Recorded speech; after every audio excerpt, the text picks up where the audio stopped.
She threw the resignation letter on his desk at 11:46 on a Friday night, and Kang Do-yun didn't even look up. That was the moment. Not the letter. Not the hour.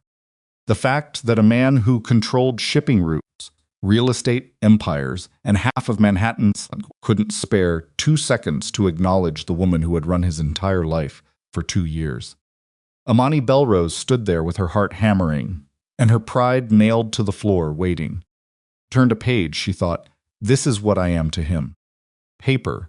And then he said without raising his eyes, sit down, Imani. I need something from you. Not I got your letter. Not we should talk. Just I need something from you. If you've ever given everything to someone who treated it like furniture, you know exactly what she felt in that moment. If you've ever loved someone who looked through, you like glass keep watching.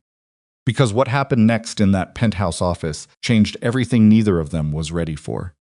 Before you go further, if stories like this are what you live for, hit that subscribe button right now and ring the notification bell so you never miss what's coming next. Drop a like and tell me in the comments, what city or country are you watching from? I want to see how far this story travels. Now let's go back to that office. The resignation letter was 2 paragraphs long. Imani had written it 4 times before she got the words right, and even then, the final version was too honest in places she'd had to sand down. She'd deleted the line about how working for him had started to feel like slowly disappearing. She'd deleted the line about the dreams she'd shelved so long they'd gone stale. What remained was professional, clean, and completely gutted of everything she actually meant, which, she figured, was appropriate. That was who she'd been for 2 years. Professional. Clean, gutted. She'd rehearsed the conversation too. She'd stood in the bathroom of her apartment in Crown Heights that morning, while Talia slept in the next room, rehearsing the exact tone, calm, unapologetic, firm. She was 34 years old.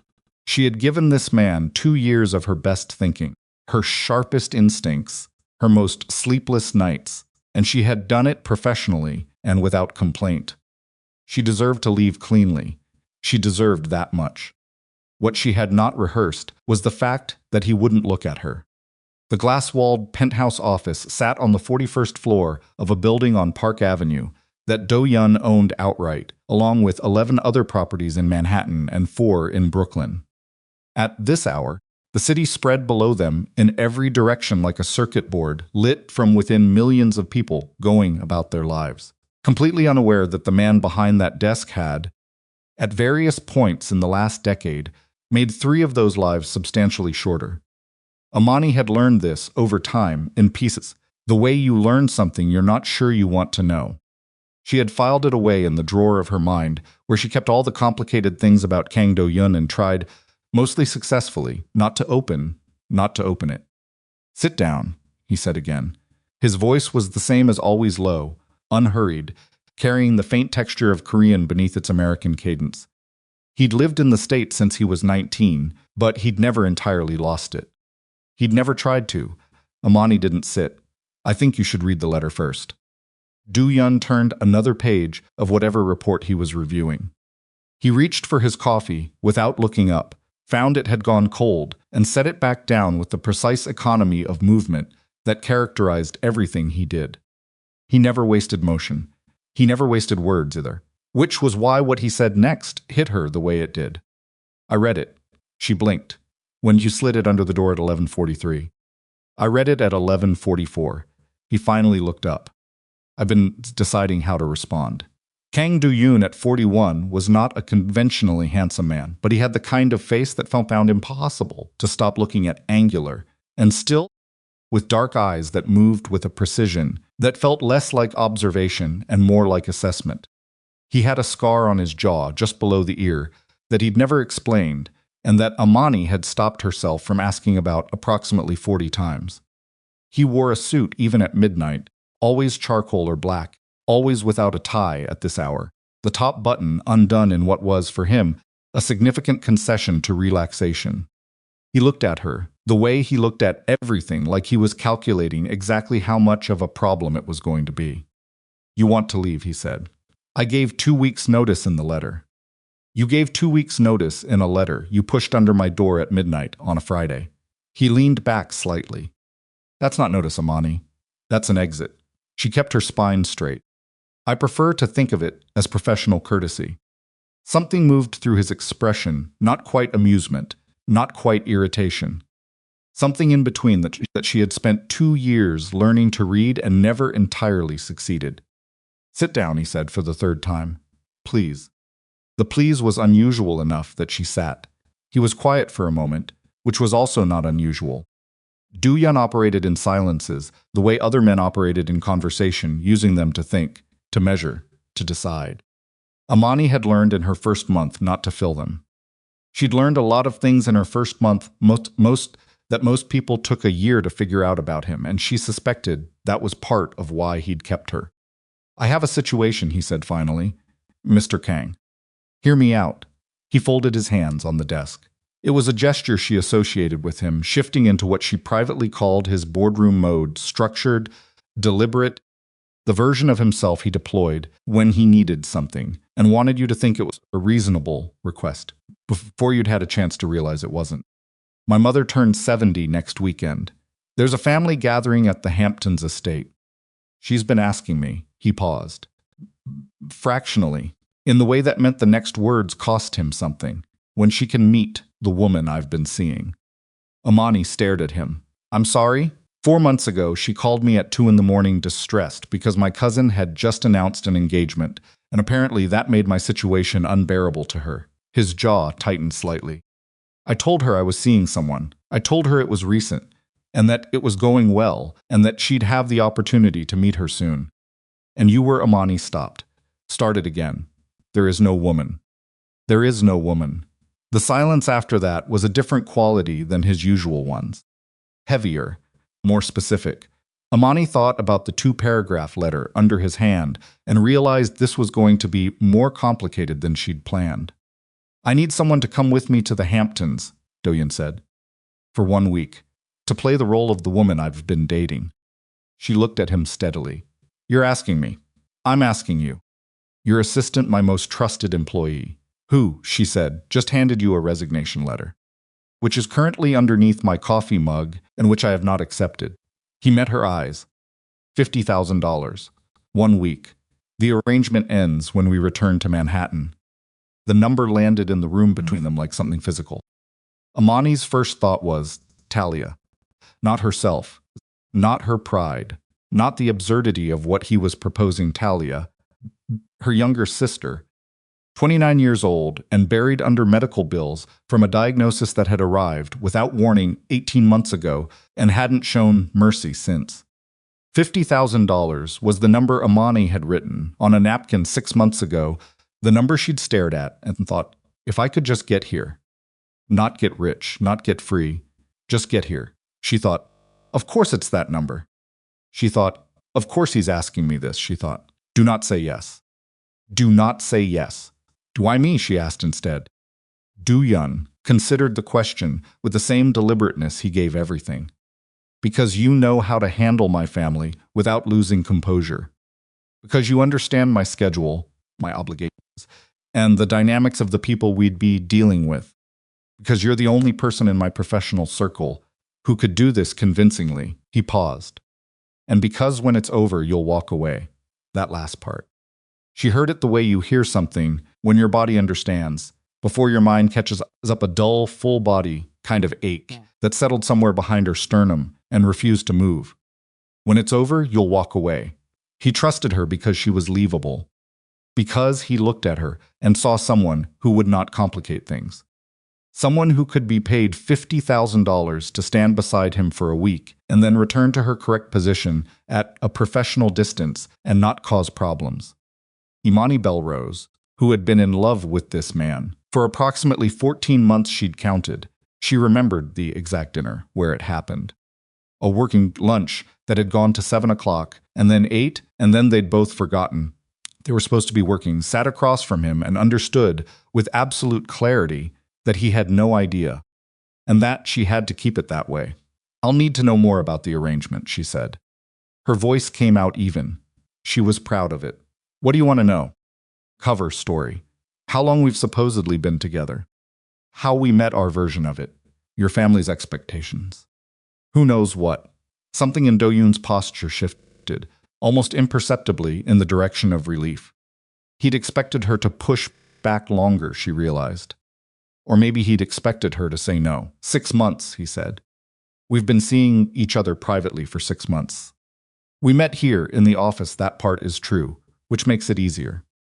The decision to keep it quiet was mutual because of the professional complication. Your family knows you work closely with me. My mother has asked about you before, he said. By name. Imani filed that away. What did she ask? Whether you were well, whether the position was treating you fairly. A beat. She's perceptive. And your sisters, COA, will be skeptical. She's skeptical of everything I do, which is her right as my older sister, and which I have learned to accept. The corner of his mouth moved not quite a smile, but the structural evidence that one was theoretically possible. Mireille will be excited. She's been telling me I need someone for 3 years. She'll probably ask you things that are none of her business within the first hour. And your mother? Beyond perceptive. What does she actually want from this week? Do-yun was quiet for a moment. When he spoke, his voice was quieter too, not softer, exactly, but less managed. She wants to see me with someone who makes me look like I'm not carrying everything alone. He looked at the desk. She's not wrong that I've been carrying everything alone. A sound looked at him across the desk. This man who ran shipping routes and real estate empires and a criminal organization she did not ask about and tried not to think about. This man who sent flowers to his mother every week and knew every niece and nephew's birthday. This man who had scar on his jaw he'd never explained and dark eyes that never stopped calculating, and she thought, I should say no. She thought $50,000. She thought Talia. She thought underneath both of those, 7 days beside him. 7 days where I get to pretend. She was aware, clearly and without illusion, that this last thought was the most dangerous one. I'll need 2 days to prepare, she said. I'll need the full family background, not just what you've told me at work, the actual family information. Dynamics, histories, sensitivities. I need to know this the way I would know it if we'd actually been together for 6 months. I can have a brief prepared, not a brief. She met his eyes. I need you to tell me yourself. I need to hear how you talk about them, not how a document summarizes them. If we're going to make this convincing, I need to know the real version. He studied her for a moment, with that particular quality of attention that had always made her feel like she was being measured for something she didn't understand. Then he nodded. All right, he said. Starting Monday, we'll prepare together. She should have left it there. She should have stood up, said she'd be in touch Monday, gone home, called Talia, started mentally drafting a plan for the debt. Instead, she said, why didn't you just tell her the truth? Do-yun looked at her. The question hung there. That you're not seeing anyone, Imani clarified. That you're 41 years old and you've made the choices you've made, and family pressure aside, you're fine. Why not just say that? He was quiet for a moment that stretched long enough to become its own kind of answer. Because she's turning 70, he said finally, and she cries quietly when she thinks I'm not paying attention.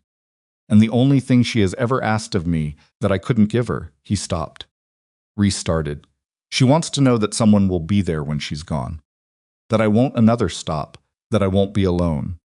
Imani sat very still. She's earned the right believe it for a week, Do-yun said. Even if it isn't true. There. It was.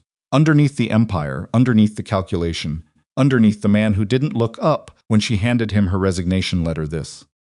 A sound like green wood splitting. A son who couldn't bear to disappoint his mother on her 70th birthday and was willing to engineer an entire fiction rather than let her spend the week worried about him. Imani thought, I was going to leave. She thought, I had a plan. She thought, he's going to break my heart, and I'm going to let him. 50,000, she said. 50,000. And my resignation letter. He reached under his coffee mug and slid it back across the desk to her. Consider it not received. She picked it up. She folded it in half. She put it in her coat pocket because she didn't entirely trust herself to tear it up yet, and Do-yun, to his credit, didn't comment on that. Monday, she said. 9 o'clock. We start, she stood. He stood too, which he didn't always do, which was another small thing she filed away in the drawer she wasn't supposed to open. They faced each other across the desk for a moment, with the city burning 41 floors below them, and the silence between them doing something it hadn't done before. Something she couldn't name precisely, but that felt like a door opening in a room she hadn't known was there. Imani, he said. She looked at him. Thank you, he said. I know this isn't. He seemed to consider several words and discard all of them. Thank you. She nodded once and left. In the elevator on the way down, alone with the hum of the cables and her own reflection in the steel doors, she pressed her palm flat against her sternum and breathed. $50,000. 1 week. A man who trusted her because she was the kind of woman who would walk away clean. She rode down 41 floors, telling herself she had made the right decision for the right reasons, and almost believed it. Preparation started Monday and was immediately, quietly brutal. Not because Do-yun was unkind. He was the opposite of unkind, focused, thorough, occasionally surprising in his willingness to give her information she hadn't expected him to volunteer. A sound like green wood splitting. He talked about his mother with a specificity that caught her off guard, about the apartment in Seoul where they'd lived before the move, about his father's death, when Do-yun was 16, and how his mother had worked 2 jobs and still managed to make every school event, and how he had promised himself at 17 that she would never have to worry about money again as long as he was alive. He'd kept that promise by methods his mother preferred not to examine too closely. That was how he put it. Methods my mother prefers not to examine. And Imani had nodded and understood that this was as much as she was ever going to get, and that it was, probably, more than anyone else had received. They sat in his office with takeout containers between them, on the conference table, and he talked and she listened and took mental notes, and tried to treat the whole thing the way she'd treat any complicated work project, systematically. Without emotion, one piece of information at a time.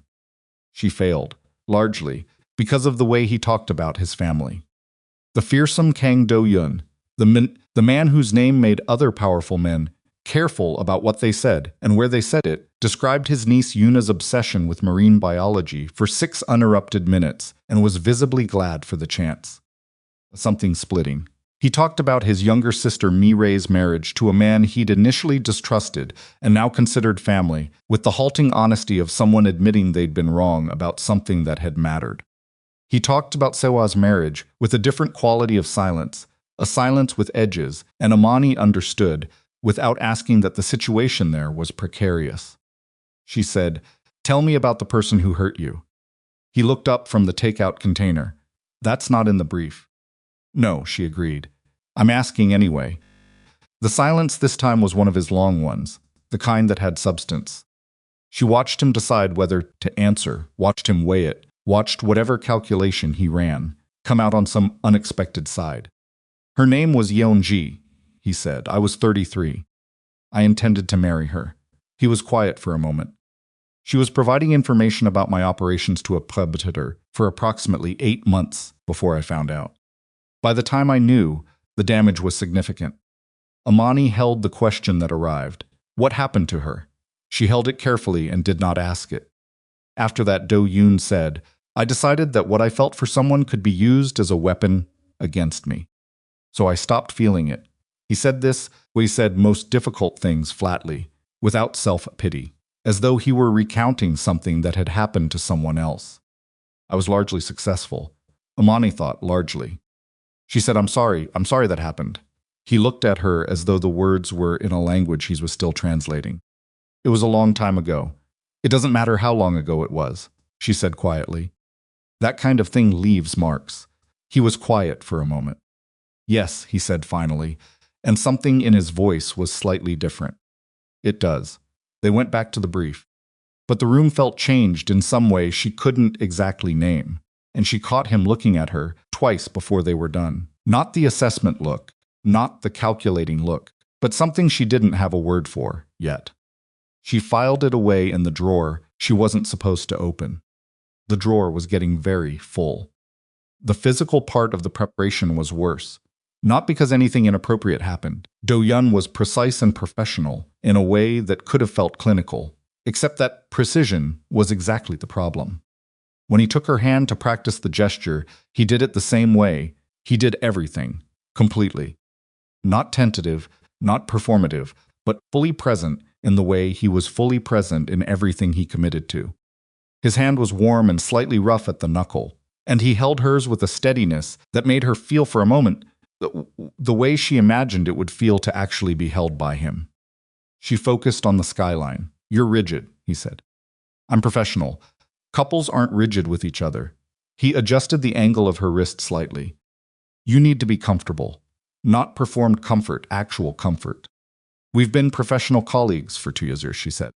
"Actual comfort takes time. We have 4 days. Then we'll have to make do with performed comfort." He looked at her with an expression she'd never seen him use at work, something between impatience and something else she refused to identify. What would help? She thought about it honestly. Stop treating it like a rehearsal. Stop telling me what we're doing before we do it. She made a small gesture she couldn't quite finish. "Just do it." "Yes." He considered this. Then, without preamble or announcement, he put his hand at the small of her back. Not pressing, not proprietary, just present, warm through the fabric of her blouse. Steady. Imani kept her face very still and thought about all the reasons this was manageable. She couldn't come up with as many as she needed. "Better?" he asked. "Fine," she said. Her voice came out exactly right. She was proud of herself in a way that felt slightly hollow. A sound like till it felt natural, which took longer for her than for him, because he was better at hiding things, a skill she imagined he'd developed for professional reasons that had nothing to do with her. But by Thursday, they could walk into a room together and hold the fiction without it showing at the seams. They'd built a timeline, the dinner where they'd first acknowledged it, the text message Do-yun had sent her afterward that she'd reread 3 times before she answered, the weekend in November when they'd understood it was serious. All of it invented, all of it careful. All of it somewhere around Wednesday evening when they were sitting close enough that she could smell whatever he used on his skin, starting to feel like something else entirely. She didn't allow herself to name it. On Friday evening, the night before the Hamptons drive, Imani sat in her Crown Heights apartment while Talia lay on the couch with her feet tucked under a blanket and the television on low. "You've been weird all week," Talia said. "I'm working. It's 8:30 on a Friday. I'm still working." Talia muted the television. She was 29 and stubborn in the specific way that only people who've been very sick and survived it are stubborn, like she'd used up her tolerance for pretending things were fine and had no patience left for it in others. "Tell me what's actually happening." Imani looked at her sister. At the shadows under her eyes that had been there since the diagnosis, at the slight translucence of her skin that was better than it had been a year ago, but was still not right, at the strength in her face that had always been there, and that illness had, if anything, made more visible. She said, "I'm going to the Hamptons tomorrow. With Mr. Kang." Talia stared at her. "It's a work arrangement," Imani said. "His mother's birthday. Family event. He needs someone to represent the company. Professionally." Talia continued to stare at her. "It's complicated," Imani said. "Imani. Talia, are you in love with him?" The question arrived without warning the way Talia's questions always did, blunt and accurate, and Imani opened her mouth to say of course not, and found that the words were simply not there. She sat with her mouth slightly open and her sister watching her with those knowing eyes, and the silence said everything she'd been managing not to say for 14 months. "Oh, sweetheart," Talia said softly. "Don't," Imani said. Her voice was rough at the edge. "Please don't." "Okay," Talia was quiet for a moment. "Are you going to be okay?" Imani looked at her hands. At the fingers that had held Do-yun's hand for practice, that had rested at the small of his back, when they switched positions, that had fidgeted through 3 evenings of information she hadn't needed for work, and had absorbed like water into dry ground, because she'd been starving for it. "Yes," she said, "you don't sound sure." "I'm sure enough." She looked up. "The money's going to help Talia. Significantly." Her sister looked at her for a long moment. "I didn't ask about the money." "I know." Imani crossed the room, sat beside her on the couch, and put her arm around her sister's shoulders. Talia leaned in, the way she'd been leaning into Imani since she was 3 years old, and their parents were still alive, and everything was different. I know you didn't. They sat like that for a while, with the television silent and the sounds of the neighborhood coming through the window, and Imani thinking about a penthouse office and a man with warm hands and a scar he'd never explained, thinking about the week ahead and the week after it, when everything would return to its correct position. She thought, I know what this is. She thought, I know exactly what this is and what it isn't. She thought, knowing doesn't make it smaller. Outside, Manhattan hummed its indifferent Friday night hum, and Imani Bellrose held her sister and told herself she was prepared for what was coming. She was not prepared. She didn't know that yet. The drive to the Hamptons took 2 hours and 40 minutes, and they spent the first 40 in silence. Not the comfortable kind, the kind that has weight to it, the kind that sits between two people who have said enough to make silence complicated and not enough to make it simple again. Imani watched the city dissolve into highway, and highway dissolve into the flat, salt-aired expanse of Long Island, and she kept her hands folded in her lap and her eyes on the window and told herself this was manageable. Do-yun drove. She hadn't expected that she'd expected a driver, a car service, the usual apparatus of his professional life. Instead, he'd appeared at her building at 8:15 in a dark gray SUV, with his jacket already off and his sleeves rolled to the elbow, and he'd taken her bag, before she could object, and put it in the trunk, with the quiet efficiency of a man who'd decided something and wasn't going to discuss it. She'd said, "You're driving yourself." He'd said, "Get in." So she'd gotten in. The silence lasted until somewhere past the Queen's border, when Do-yun said, without taking his eyes off the road, "You didn't sleep." Imani looked at him. "I slept fine. You have shadows under your eyes." "It's 8 in the morning." "You don't have shadows under your eyes at 8 in the morning." "Not usually." He changed lanes. "What kept you up?" She thought about Talia's question. "Are you in love with him?" The silence that had answered before she could.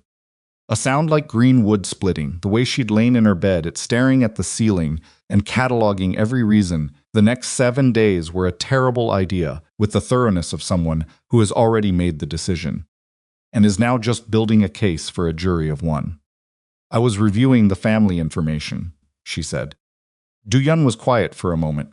"Which parts?" "Sewa," Imani said. "You said her marriage is unstable. How unstable are we talking?" His jaw shifted slightly, the kind where my brother-in-law raised his voice in front of the children at Christmas, and Sewa called me afterward and didn't say anything for 4 minutes. Imani processed that. Has she said she wants out? Sewa doesn't say what she wants. She's 43 years old, and she was raised to believe that endurance is dignity. His voice was flat, but not empty. "I'm working on it." "Working on it how?" He glanced at her briefly. Carefully, she understood that the word carefully was doing a lot of work in that sentence and left it alone. "She's going to be the hardest to convince," Imani said. "Yes, because she doesn't trust easily. Because she understands that I don't do things without a reason, and she'll be looking for the reason underneath the reason." He paused. "She's usually right to look." Imani turned that over. "What do I do with that?" "Don't try to charm her. She's immune to it, and she'll respect you less for attempting it. Answer her questions directly. If she says something sharp, don't apologize for existing." He paused. "She'll decide what she thinks of you in the first hour, and it won't have much to do with what I've told her." "And what have you told her?" "That you're someone who matters to me." The words landed quietly. "Someone who matters to me." She looked back out the window and breathed through the thing that moved in her chest and refused to stay filed away. "Miro, will be different," he added, in the tone of someone changing the subject without acknowledging they're changing the subject. "You said she'd ask me things that are none of her business." "Within the first hour, yes. She's 36, and she considers personal questions a form of affection." Something in his voice warmed fractionally. "She's going to love you. That part won't require any performance." Imani looked at him. "How do you know?" He was quiet for a moment that stretched just past comfortable. "Because she has good instincts," he said finally. "And because," another pause, deliberate this time, chosen, "you're easy to love." In the way that he stopped, restarted, in the way that some people are. The way people in a room tend to orient toward you without knowing they're doing it. The highway unwound ahead of them. Imani said nothing because there was nothing safe to say. Do-yun said nothing further because he seemed to realize he'd said more than he'd meant to. They drove the next 40 minutes in a different kind of silence.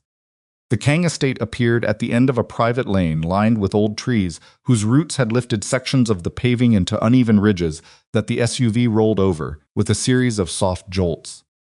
Imani had a moment, coming through the tree line, where the house resolved from shadow into scale, and she understood for the first time what it meant that Do-yun had money, not corporate comfortable money, not successful professional money, but the kind of money that accumulated in generations of decisions that most people never had to make. The house was shingled gray, 3 stories, facing the ocean, with a long porch wrapping the ground floor and windows that caught the morning light and threw it back silver. It was not ostentatious. It was the opposite of ostentatious, which somehow made it worse because it meant the people inside had long since the point where they needed to announce themselves. "It was my father's," Do-yun said, reading whatever was on her face. "He bought it when I was 12. He thought a small stop. He thought it was the kind of place you bought when you'd made it. When your family was safe. Was he right? He died at 51 without ever seeing that safety threatened. He pulled into the gravel drive and cut the engine. So maybe, yes." Before Imani could respond, the front door opened and a woman came out who was not Hyrin too young, moving too fast, with her hair half done and a sweater pulled on sideways in a way that suggested she'd been watching from the window for the last 10 minutes. Ray. She was down the porch steps before they'd both gotten out of the car, and she came straight for Imani with the focused warmth of someone who has been told a thing they've been waiting a long time to hear and has been thinking about this moment ever since. "Imani," she said, and grabbed both of her hands.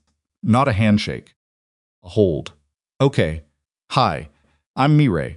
I've heard." She seemed to realize she was running ahead of herself and stopped, laughed, glanced at Do-yun with pure delight. "She's beautiful, Do-yun." Do-yun pulled their bags from the trunk. "Stop.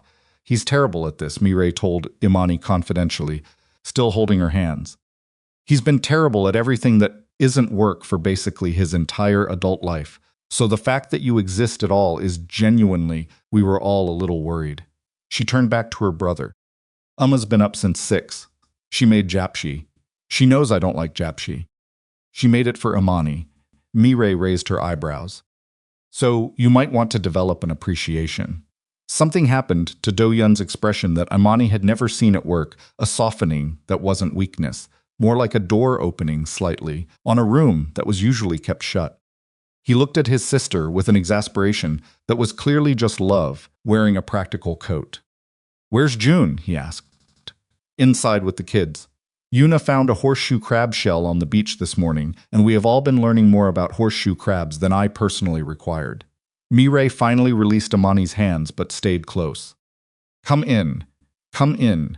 She's going to hear the car, and I want to be in the room when she sees you two together." Imani fell into step beside Do-yun. As they reached the porch stairs, he put his hand at her back, the same gesture they'd practiced. The same pressure, the same warmth, and this time it didn't feel like a rehearsal at all. It felt like something that had always been true. She kept walking and told herself it was performance. Hyrin was in the kitchen.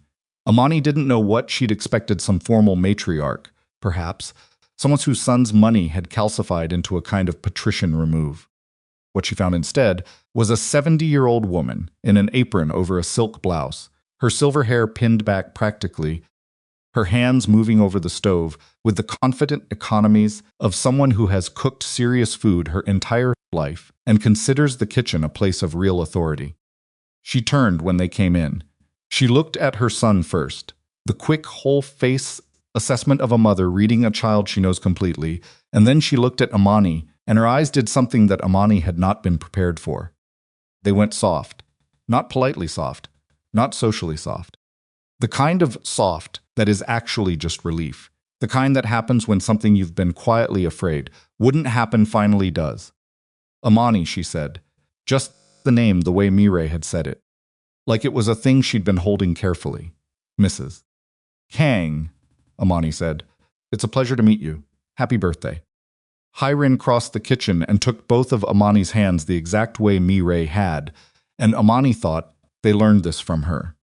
The hold, the warmth, the directness of it. Do-yun told me you keep him organized, Hyrin said, studying her face with the frank attention of someone who's earned the right to look. I told him any woman who can keep that man organized deserves a medal. He's impossible. He has very specific systems, Imani said carefully. He has no systems. He has a fortress. Hyrin's eyes moved to her son with something between amusement and genuine feeling. And somehow you got inside it, Do-yun said Iyama. I'm not embarrassing you. I'm complimenting her. Hyrin released Imani's hands and turned back to the stove. Sit, both of you. The japchae is almost ready and I want to hear everything. The morning passed in the specific, controlled chaos of a family that loves each other loudly. Mi-rae's husband Jun was a soft-spoken architect who seemed to exist in a permanent state of gentle amusement at his wife's velocity. Their daughter Somsi, 6 years old, latched onto Imani within 20 minutes, with the particular intensity of some small children who have decided a new adult is theirs. Seowa's children Yuna, 11, and Tae-jun, 8 were quieter, more watchful, with the careful eyes of kids who had learned to read the room. Sewa herself arrived an hour after Do-yun and Imani. She came in through the front door with both children close and her husband nowhere visible, and Imani caught the flicker of something on Do-yun's face the moment he registered that detail concern, quickly managed. Sewa was taller than Imani had imagined, with Do-yun's same angular stillness, and she moved through the house with the precision of someone rationing energy. She hugged her mother, she hugged Mi-rae's. She ruffled her children toward the back porch, where Jun was monitoring some project of Yuna's with the horseshoe crab shell. Then she looked at Imani. So Sewa said. Sewa Do-yun said, in a tone that meant, be careful. I'm just saying hello. She turned back to Imani. You work for him? I do, Imani said. 2 years. And now you're dating him. We've been seeing each other for 6 months. Yes. Sewa tilted her head slightly. That's a complicated situation. Most things worth having are complicated, Imani said. The room was very quiet for a moment. Mi-rae, from the kitchen doorway, looked like she was trying not to smile. Do-yun had gone very still in the way he went still when he was paying maximum attention. Seoa looked at Imani with something that was not quite hostility and not quite warmth. Something in between that was, Imani suspected, the closest thing to respect Seoa offered on first meeting. She said and went to find her children. Mi-rae exhaled. I love her, but she is exhausting. Do-yun looked at Imani. His expression said, well done. He didn't say it out loud because they were in a room full of people, but she'd spent 2 years learning to read him, and it was there, clear as anything. She looked away before she did something she'd regret. The trouble started in the afternoon. Do-yun took a call he had to take. She could tell by the specific quality of his exit, quick and quiet with his phone already to his ear, and left Imani in the garden with Hyrin, and a pot of tea, and the full weight of a 70-year-old woman's genuine affection and curiosity. Tell me about your family, Hyrin said. It wasn't an interrogation. That was what made it hard. It was the question of someone who genuinely wanted to know, and Imani found, to her own discomfort, that she wanted to answer it honestly. My parents died when I was 22, she said. Car accident. My sister Talia was 17. Hyrin's face did something careful. So you raised her. I tried to. Imani looked at her tea. She's better at taking care of herself than I've ever given her credit for. She didn't need raising so much as company. Someone to stay. And you stayed. Hyrin was quiet for a moment. Do-yun stayed too, she said, after his father. He was 16, and he became someone different in the space of about 3 months. He decided he was responsible for all of us. She looked out toward the ocean. I used to worry about that.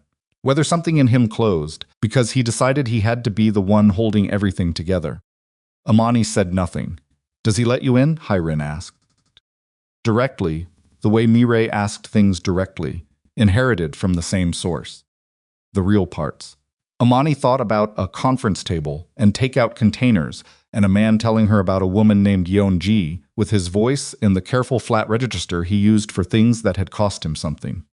She thought about methods my mother prefers not to examine and the way his face had looked when he described, calling COA back after the Christmas incident.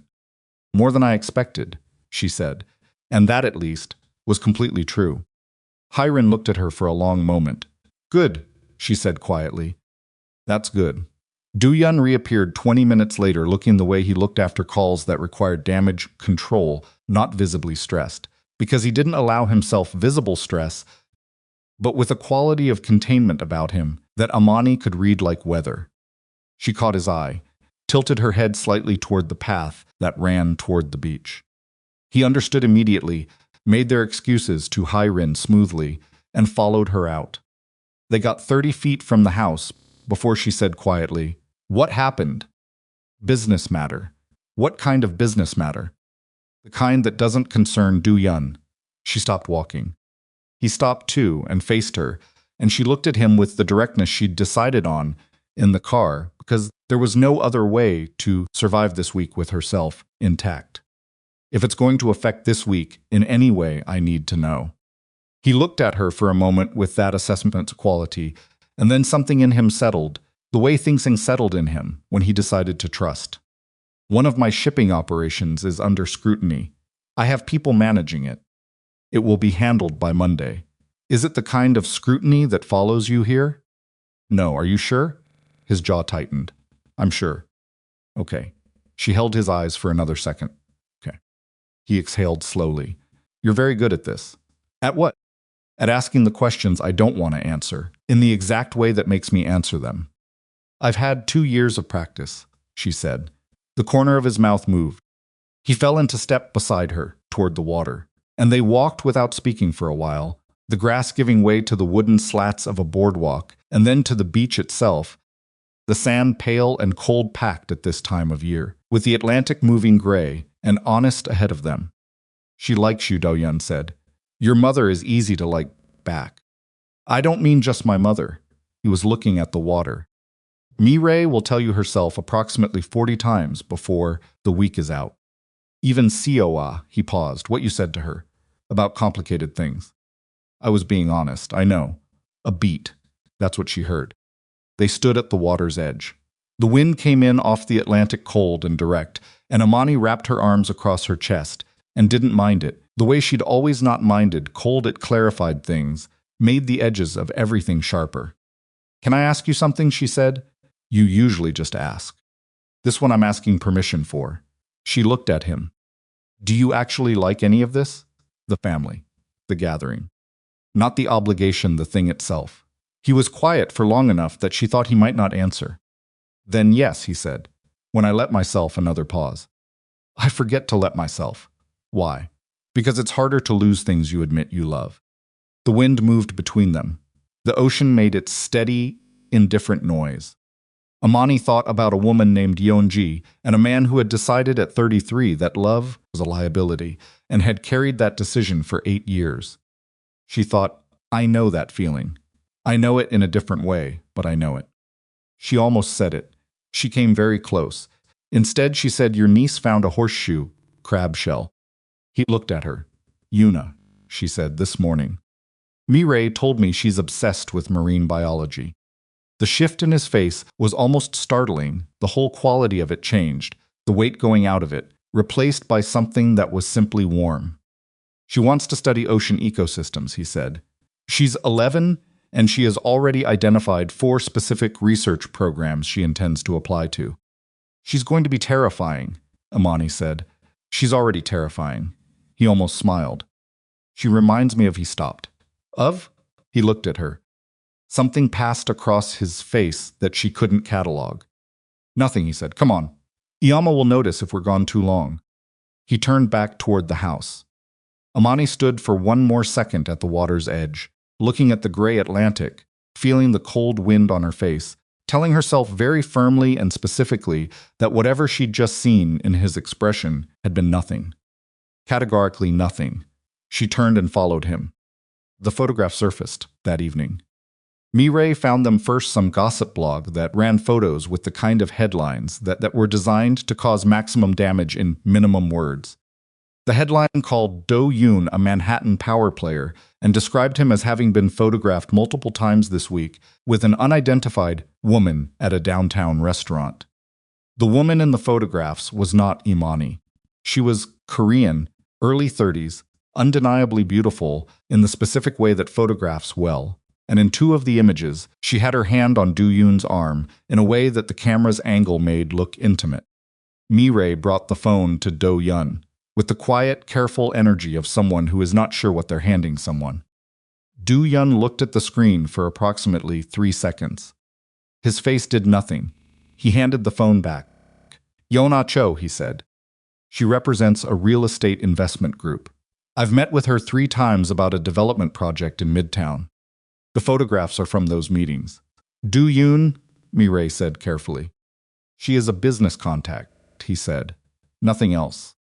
Imani was sitting across the room with Somi on her lap, helping the child with a puzzle that required more patience than dexterity. And she had seen the phone, and seen the photographs from across the room with the particular sharpness that kicked in when something was aimed in your direction. Kept her hands on the puzzle pieces and her face easy. Sewa, who had been quiet all evening, looked at the photographs, looked at her brother, and then looked at Imani with an expression that was measuring something. "There are 3 pictures," Sewa said. "Different days. Different clothes. 3 meetings," Do-yun said. "As I said, the blog is calling her a mystery companion." "The blog is wrong. Blogs are often wrong," Sewa agreed. "And sometimes they're not." She set the phone down on the coffee table with a deliberateness that said the topic was not closed, merely paused. Hai-rin, who had been silent throughout this, looked at her son. "Do-yun," she said. "Just his name. But the weight of it was enormous." "Yama," he said. "Steady. I'm telling you what the situation is." A long moment passed in the room. Somi tugged at one of the puzzle pieces in Imani's hand without looking up, absorbed in her small world, and Imani was grateful for the cover of it, for the child's warm weight on her lap, and the puzzle's concrete demands. She thought, "This is where it falls apart." She thought, "This is the thing that makes it obvious." She thought, "When Hai-rin looks at me and asks me to confirm it, I am going to have to say something and whatever to be a lie, and she's perceptive enough to Imani," Hai-rin said. She looked up. Hai-rin's eyes were calm and direct and holding something complicated. "Does this concern you?" The room was very quiet. Somi finally found her puzzle piece and pressed it into place with a sound of satisfaction. Imani looked at Hai-rin and thought about the answer she was supposed to give, the one they'd prepared, the one a girlfriend of 6 months would give in a family living room with everyone watching. Then she thought about what Hai-rin had said in the garden. "Does he let you in?" The real parts. And the way the woman had looked when she answered. She said, "He told me about the meetings when they were scheduled. I'm the one who blocked the time in his calendar." She held Hai-rin's eyes. "I'm not concerned." The room breathed again. Do-yun did not look at her. But she saw, from the corner of her vision, his hand on the arm of his chair and the way the tension in it eased. Seoa watched her with those measuring eyes and said nothing. Later, nearly midnight, the house quiet. Everyone dispersed to bedrooms. Imani stood on the porch with a glass of water she wasn't drinking and looked at the dark ocean and tried to sort through the day with the thoroughness she brought to everything that mattered. She had managed it. She'd managed all of it: Hai-rin's warmth, Mireille's velocity, Seoa's skepticism, the photographs, the question in the living room. She had been exactly what they'd prepared her to be. The problem was that in the garden, talking to Hai-rin about her parents and Talia and the person she'd become in the space that loss had opened in her life, she had not been performing at all. She had simply been talking, and the line between those two things had blurred in a way she hadn't budgeted for. The door behind her opened and closed. Do-yun came to stand beside her at the railing. He had his jacket off, sleeves rolled again, and he held a glass of something amber that he wasn't drinking either. They stood in silence for a moment, with the ocean moving invisible beyond the dark lawn. "Thank you," he said, "for what you said in there." "It was true," she said. "I did block the time. That's not what I'm thanking you for. She looked at the darkness. I know. Another silence.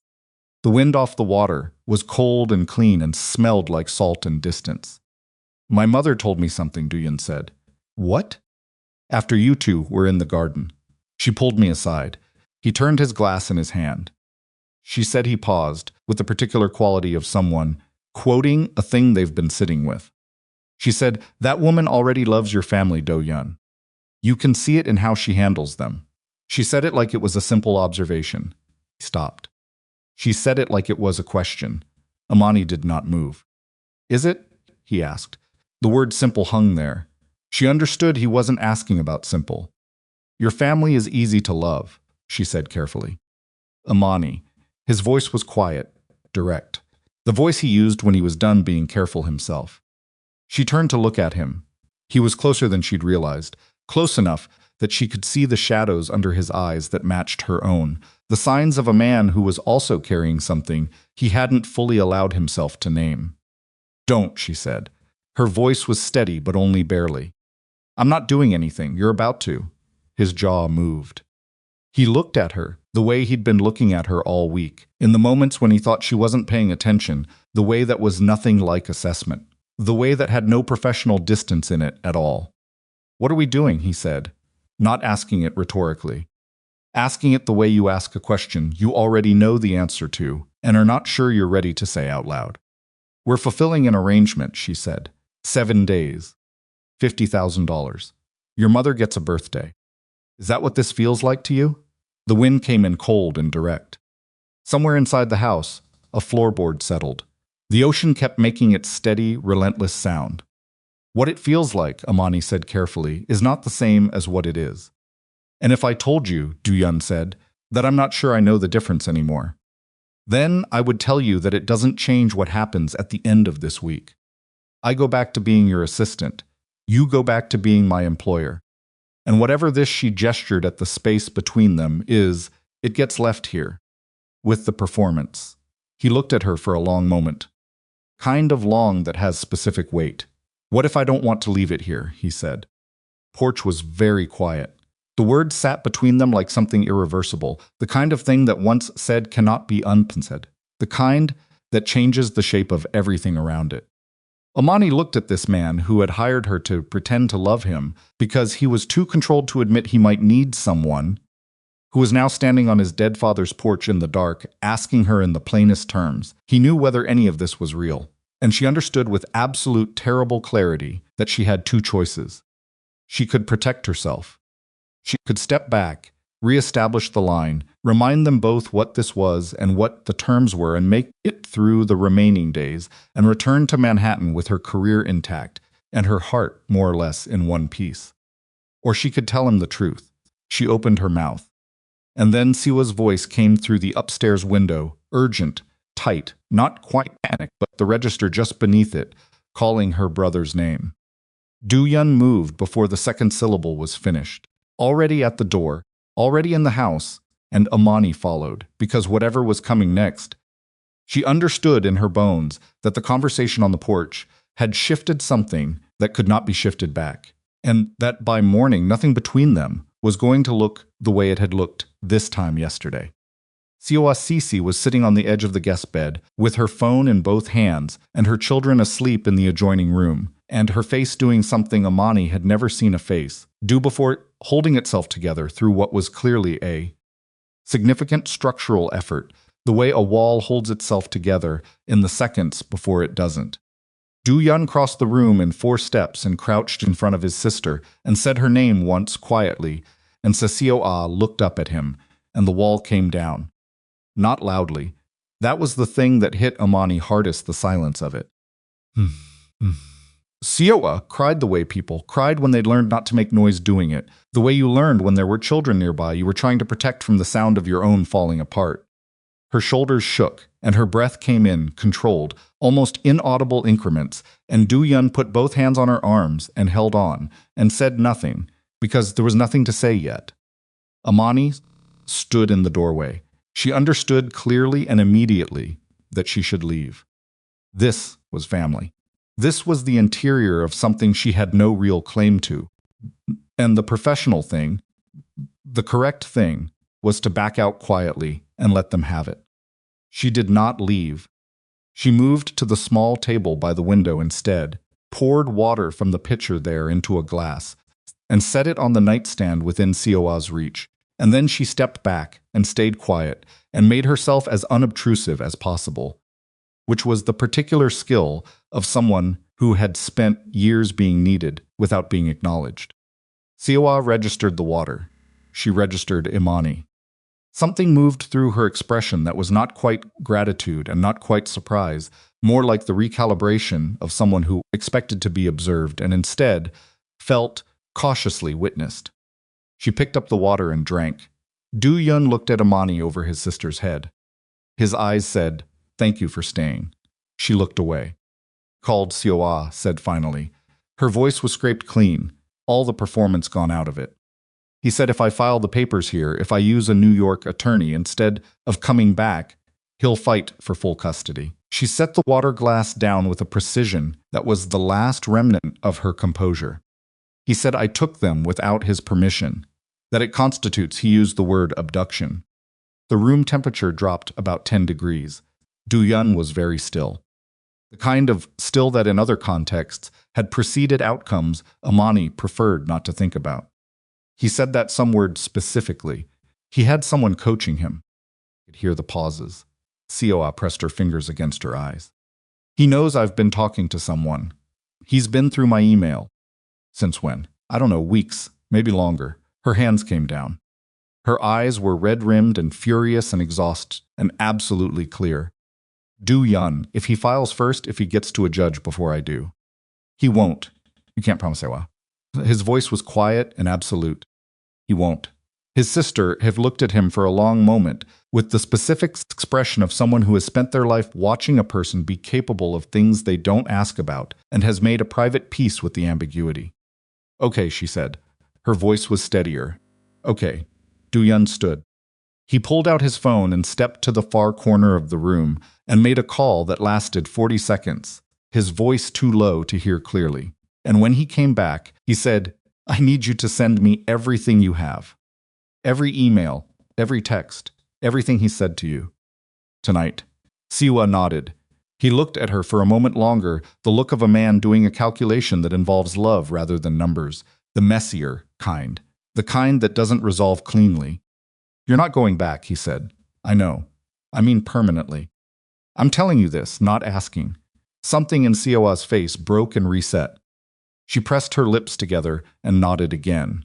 And Do-yun touched her shoulder once brief, firm, the gesture of someone who was not good at tenderness, but had learned to approximate it. And then he said he'd be back in an hour, and left the room. Imani moved to leave too. "Stay," Sioa said. She turned back. Sioa was looking at her with those measuring eyes, but the measuring quality was different, now less interrogation, more the look of someone deciding how much of a thing they want to carry alone. "Sit down," Sioa said. Imani sat in the chair by the window. "He's going to fix it," Sioa said. It wasn't a question. It wasn't entirely a comfort either. He always fixes it. That's what he does. She looked at her hands. "I used to think that was enough. That having someone who could fix things meant you were safe." A pause. "It means you're protected. Those aren't the same thing." Imani said nothing. She understood that Sioa was not talking to her specifically so much as talking, processing out loud, in the presence of someone who was apparently safe enough to process in front of. "Doesn't let many people in," Sioa said. "Do-yun." She looked up at Imani directly. In case that wasn't obvious. It was obvious. "He's better with you here than I've seen him in years." She said it, flatly, as a fact, not a compliment. "I noticed it this morning. The way he looked at you when you weren't watching." She paused. "I looked for the performance. I was specifically looking for it." Another pause. "I couldn't find it." The room was quiet. Down the hall, a child murmured something in sleep. So Imani started. "I'm not asking you to explain anything," Sawa said. "I'm just telling you what I saw." She picked up the water glass again. "I'm also telling you that if you hurt him, I will be significantly less hospitable than I've been this weekend." She said it without particular heat, which made it more effective. "I say that to everyone. It's not personal. Understood, Imani said. Good. Siwa leaned back against the headboard and closed her eyes. You can go now. I'm going to be fine, Imani went. Do-yun was in the kitchen at 1 in the morning with his phone on the counter and a legal pad covered in his handwriting and a cup of tea gone cold beside him. He looked up when Imani came in, registered her, and looked back at the pad. She put the kettle on without asking, found 2 mugs, found the tea, and stood at the counter while the water heated and thought about porch conversations and questions that had been interrupted before they could be answered, and the way the interruption had probably been a mercy. She'll be all right, Imani said. I know. He rubbed the side of his jaw with 2 fingers, a gesture she'd never seen him make at work, something private. Her husband is a particular kind of coward, the kind that knows exactly how to use legal language as a weapon because he'd never win a fair fight. What's your move? He looked at her. You don't want to know the specifics. No, she agreed. I want to know the general shape of it. He considered. I have an attorney who specializes in this. She'll be served with papers before he wakes up tomorrow morning. He looked back at the legal pad. The custody threat is leverage, not genuine intent. He wants her to come back. If she doesn't, he'll fold within 60 days. You're sure? I know the type. His voice had a flatness to it that said the knowledge was not theoretical. Men like that don't actually want the children. They want the control. Remove the control mechanism, and they lose interest. The kettle came to a boil. Imani poured, slid 1 mug across to him, wrapped both hands around her own. Does this happen a lot? She asked. Family crises in the middle of your other situations. Regularly. He picked up the mug, registered that it was fresh, looked at her briefly. It's one of the reasons I prefer to keep those 2 worlds separate. How's that working? His mouth moved.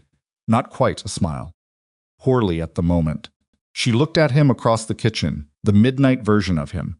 Jacket long gone, tie long gone, the careful professional architecture of him, partly disassembled by the hour and the situation, and underneath it something that was just a tired man sitting in his dead father's kitchen, trying to protect the people he loved with tools his father would not have recognized. Thought about the porch. About the question she'd been about to answer when Sioa's voice came through the window. She thought, good. Better that it got interrupted. Better to leave it, she thought. I almost told him. She thought, I would have told him everything. Get some sleep, she said instead. Whatever you've got running tonight doesn't need you watching it. He looked at her for a moment. You sound like someone who's been managing me for 2 years. I have been managing you for 2 years. You're very good at it. I know, she picked up her mug. Good night, Do-yun. She was at the kitchen door when he said her name.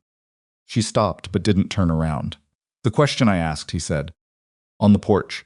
I'm not taking it back. She stood very still for a moment, with her hand on the doorframe and the mug warm between her palms and the silence of the sleeping house all around them. Get some sleep, she said again, and went upstairs. Morning arrived gray and cold off the Atlantic, and the house reassembled itself.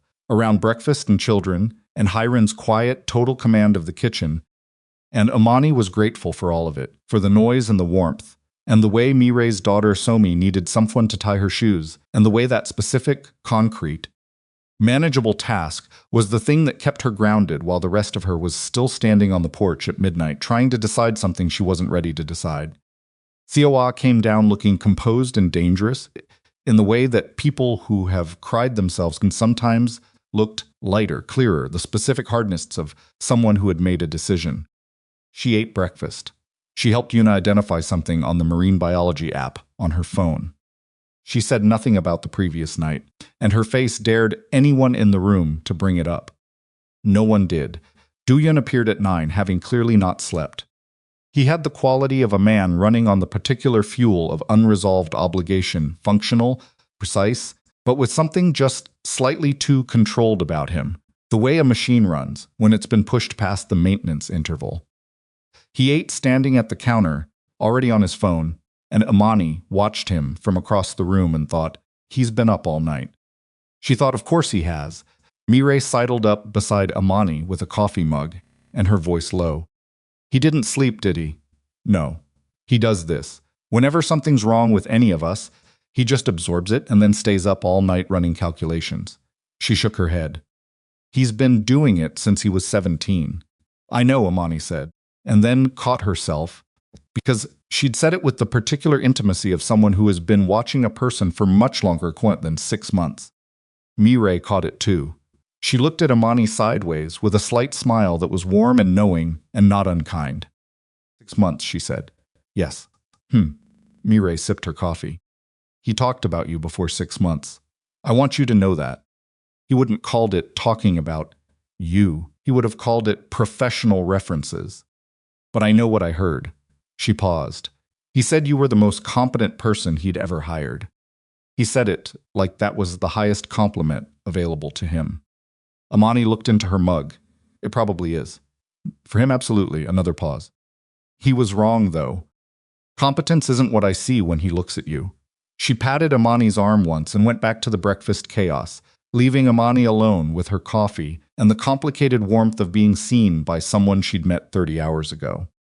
The twist arrived at 11:15 on Sunday morning, wearing a business suit and driving a rented car.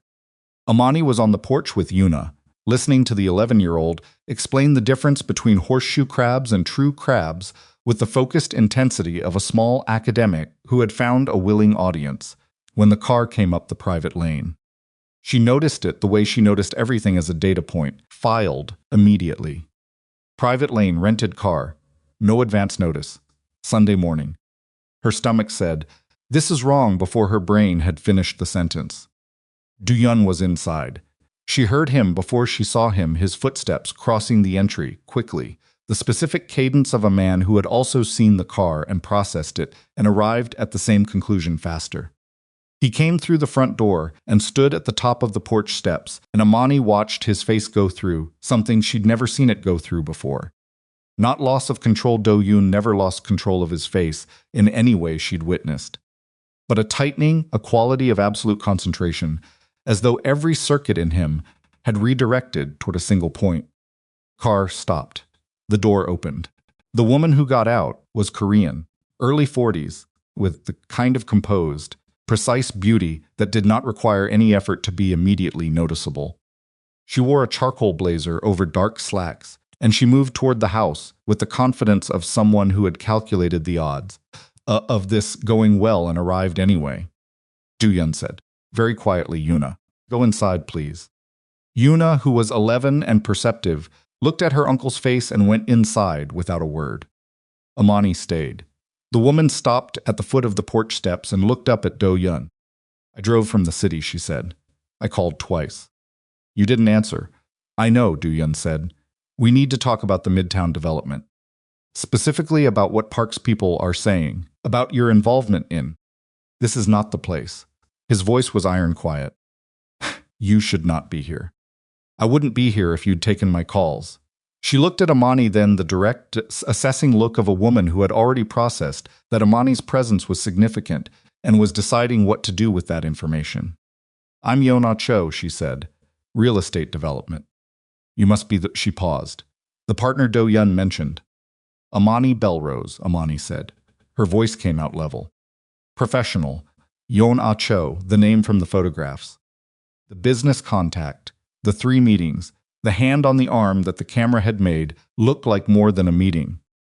Imani saw the woman's face and understood within about 4 seconds that this was not simply a business contact. She understood it the way she understood most things, not from a single piece of information, but from the accumulation of small details that individually meant nothing and collectively meant everything. The way Yona had driven 2 hours on a Sunday morning.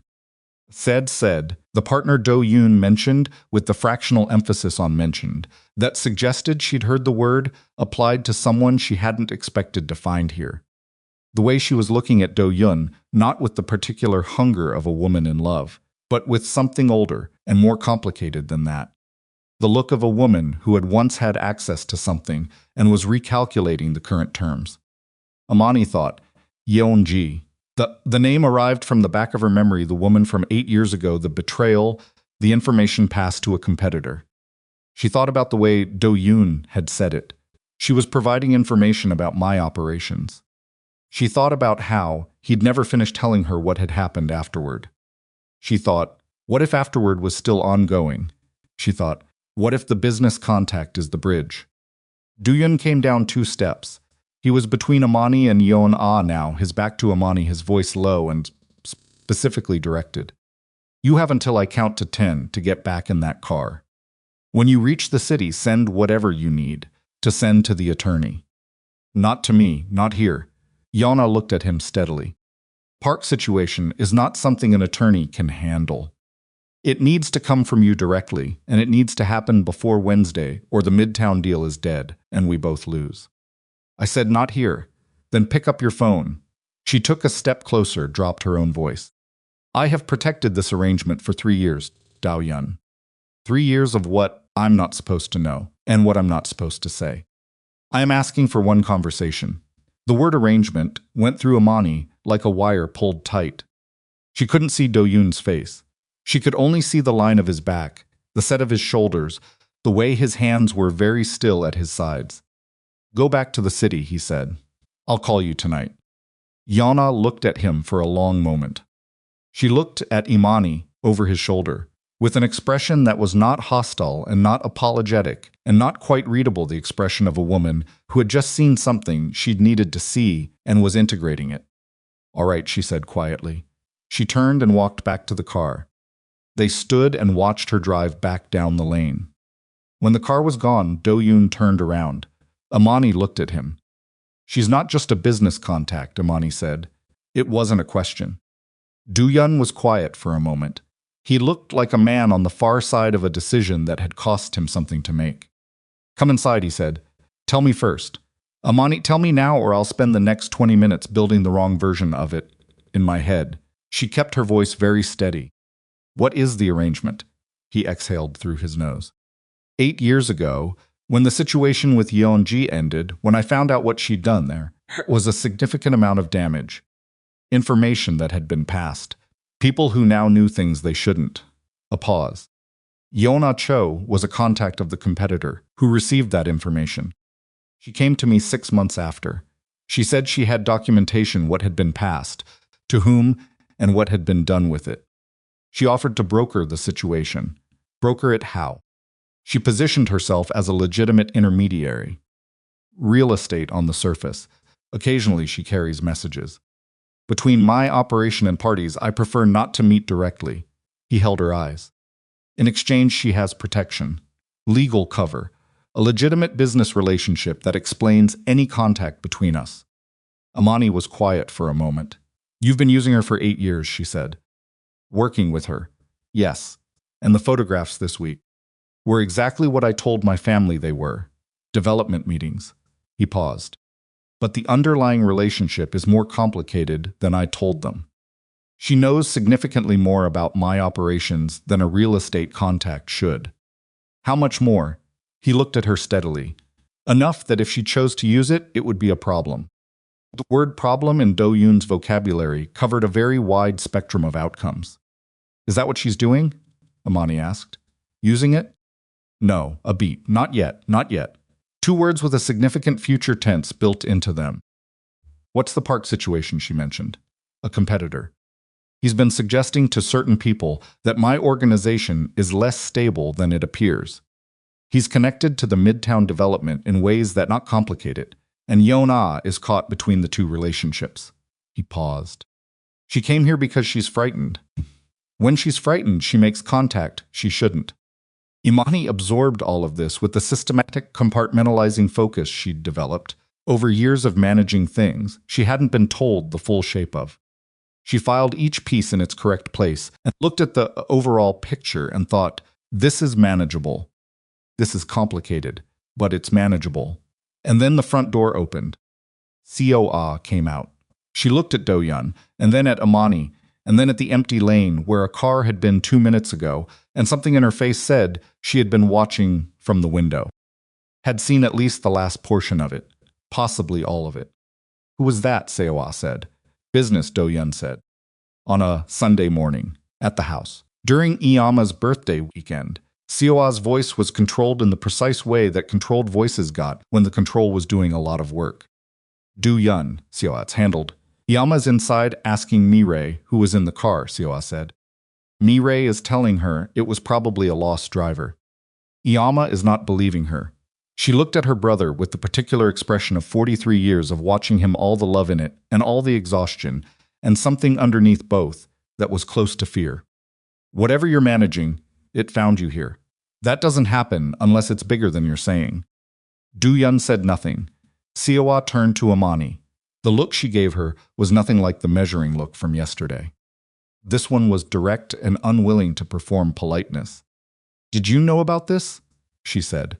Before this week. Did you know the shape of whatever this is? Imani thought about 2 years of filed-away information. Of methods preferred not to be examined.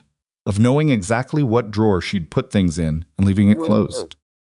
I know the professional life, Imani said carefully. Not the specifics of every relationship within it. But you know it exists. Yes. Seoa looked at her for a long moment. And you're here anyway. Yes. Another long look. Why? The question landed differently than Seoa had probably intended, or maybe exactly as intended. Why are you here? The question that had 2 answers, and Imani could only give one of them. Because he asked me, she said. Seoa held her eyes and then turned back to her brother. You need to go talk to Iyama now, before she asks Mirei again and Mirei runs out of variations on Lost Driver. Do-yun nodded once and went inside. Seoa and Imani stood on the porch alone. The wind came in off the water and moved through the bare branches of the trees along the lane. You're not just his girlfriend, Seoa said. Quiet. Not accusing. Stating, Imani looked at her. I don't know what you are, Seoa said. I don't know what the arrangement is or how long it's been or what you both think you're doing. But I know my brother's face, and I know that woman's face, and I know yours. She paused. And I know that something in this house this weekend is not what it was described as. The wind, the trees, the sound of the ocean beyond the lawn. Imani thought, this is it. She thought this is where it comes apart. She thought about the resignation letter still folded in her coat pocket, about $50,000, about Talia's medical bills, about a penthouse office at midnight, and a man who'd said, I need something from you without looking up. She thought about the porch last night, and the question she hadn't answered, and the answer she'd been about to give. Seoa, she started. Don't explain it, Seoa said.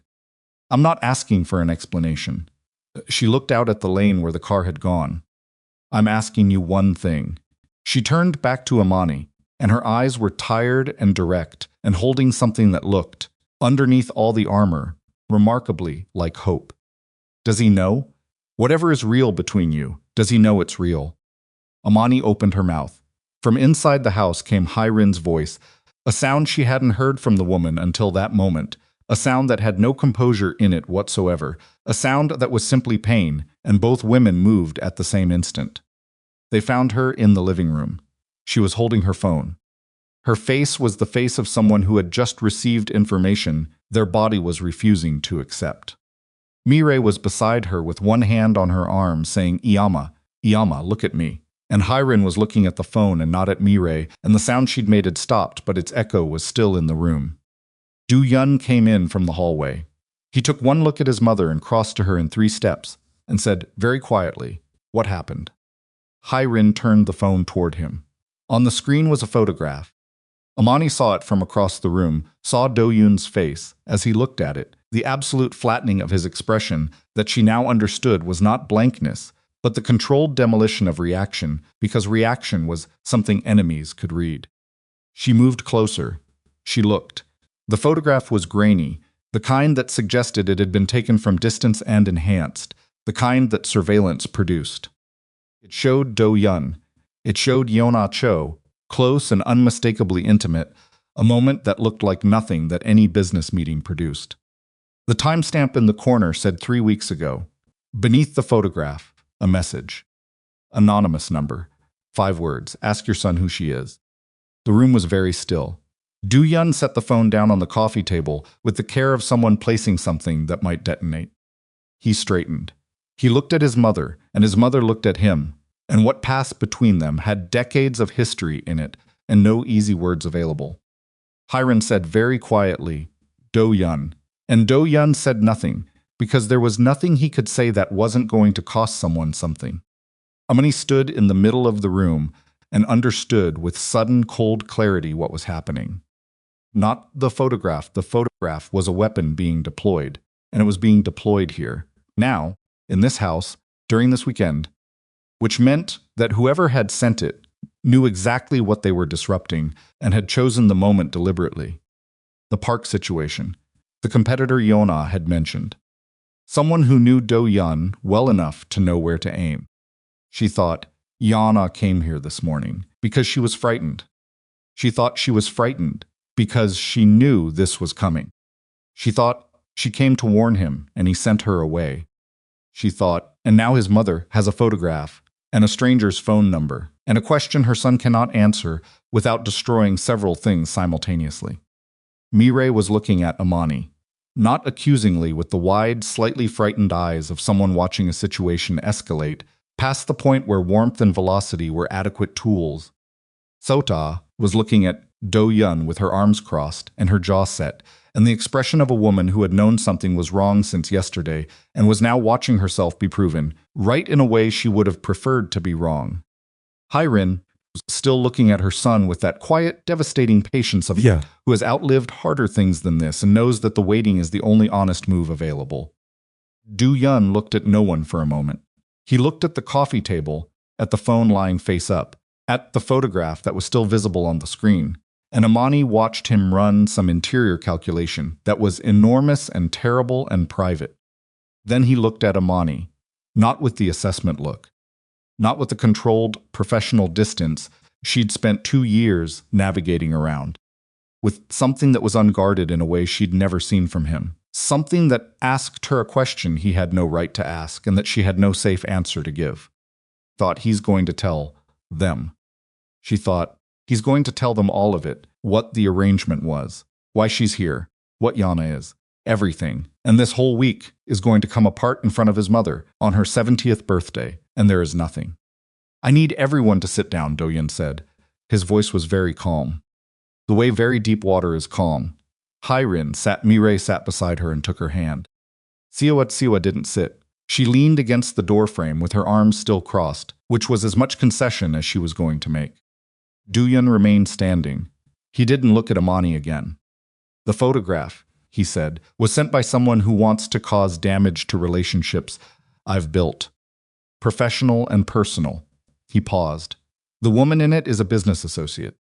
The moment shown is not what it appears to be, and I can explain it in full. What I cannot explain, another pause, heavier this time, is why I haven't been more honest with you about the complexity of my professional life and the people in it. Hyrin was very still. I protect you from certain information, Do-yun said, because protecting you is the thing I know how to do. I have done it so long that it became a habit I applied, even when you were asking me directly for honesty. He looked at his mother. You deserve better than that. You have always deserved better than that. The room was very quiet. Hyrin said, is she a danger to you? Do-yun didn't hesitate. No.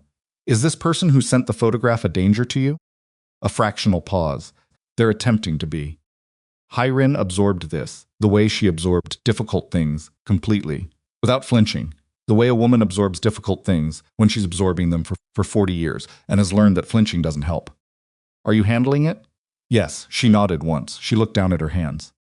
And then she looked at Imani, and Imani, who had been standing near the window this entire time, with her pulse in her ears and her face carefully arranged, felt the look land on her like something physical. Hyrin said, you knew. Not a question. Imani said, I knew some of it. How long since I started? Hyrin looked at her for a long moment. And you stayed. Yes. Another long look. Something in it that Imani couldn't decode, some complex maternal calculus that was being run behind those still perceptive eyes. Then Hyrin turned back to her son and said, down, Do-yun. He sat. I am going to tell you something, Hyrin said. And you're going to listen without managing me. Can you do that? His jaw moved, yes. She reached over and picked up the phone and turned it face down on the coffee table, a small but total gesture. I have known for 30 years that your father's money did not come from clean places, she said. I have known for 20 years that yours doesn't either. She let that sit for a moment. I made a decision a long time ago that the love I have for my children is not conditional on the decisions they make in order to keep us safe. That is a decision I stand by. She paused. What I cannot stand by is being managed. Being protected from information that you decide I cannot handle. She looked at him directly. I am 70 years old. I have handled everything that has come at this family. Do not condescend to me with silence. Do-yun looked at his mother, and something in him that had been held at maximum tension for approximately 24 hours released. I understand, he said. Good. Hyrin stood now. Someone needs to tell me who sent that photograph, and why they chose today to send it, and what is going to be done about it. She looked around the room. And then I need someone to help me with the birthday dinner, because the fish has been marinating since 6 this morning, and I will not let whoever this person is ruin my birthday dinner. Mireille made a sound that was half law and half relief. Even Seosa's jaw unclenched, marginally. Imani stood by the window and breathed and thought, it's still holding. She thought, the week is still holding. She thought, but Seowa knows something is wrong. And Hyrin is asking questions I cannot answer honestly. And whoever sent that photograph knows where this house is, and chose this moment. And the woman I've been pretending to be is getting harder to distinguish from the woman I actually am. And the question Do-yun asked on the porch last night is still out there unanswered. And then Do-yun said Imani. She looked at him. He crossed the room to where she stood by the window. He stopped close enough that his voice could stay low and private while the rest of the room reassembled itself around Hyrin's directive about the fish. He said, I'm going to have to make a call tonight that I can't make from here. I need to drive to a specific location. I'll be gone 3 hours. She looked at him. Tonight. Yes. During your mother's birthday dinner. After the dinner, his eyes were steady on hers. I need you to hold this together while I'm gone. Family. The situation in this house. I need you to be. He stopped. He seemed to realize what he was about to say. She finished it for him, very quietly, the thing I've been pretending to be. He held her eyes. Yes, he said. And then, with the particular quality of a man who has been carefully choosing words his entire adult life, suddenly not choosing, and the thing you actually are. The window behind her looked out onto the gray winter lawn, the bare trees, the pale line of the ocean beyond. Somi was chasing something across the grass, a leaf, maybe in the wind with the pure, purposeless joy of a child with nothing complicated in front of her. Imani looked at Do-yun and thought, there is no version of this week that ends the way I planned it. She thought, there was never going to be. She thought, the only question now is what version ends instead. She said, go make your call. I'll handle the dinner. He nodded. He started to turn away, she said Do-yun. He turned back. The question on the porch, she said. When you get back tonight, I'll answer it. Something moved through his face. Not the calculated, managed something she'd learned to read from a professional distance. Something unguarded and unmanaged and slightly afraid. All right, he said. He went to make his call. Imani turned back to the window and looked at the gray Atlantic and thought about the resignation letter in her coat pocket and $50,000 and a woman named Yeon-jae and a photograph sent by someone who had chose this moment and this. Family deliberately, and she understood, fully and without comfort, that by the time Do-yun came back tonight, the performance would be over. One way or another. The birthday dinner held together the way things hold together when a woman of sufficient will decides they will.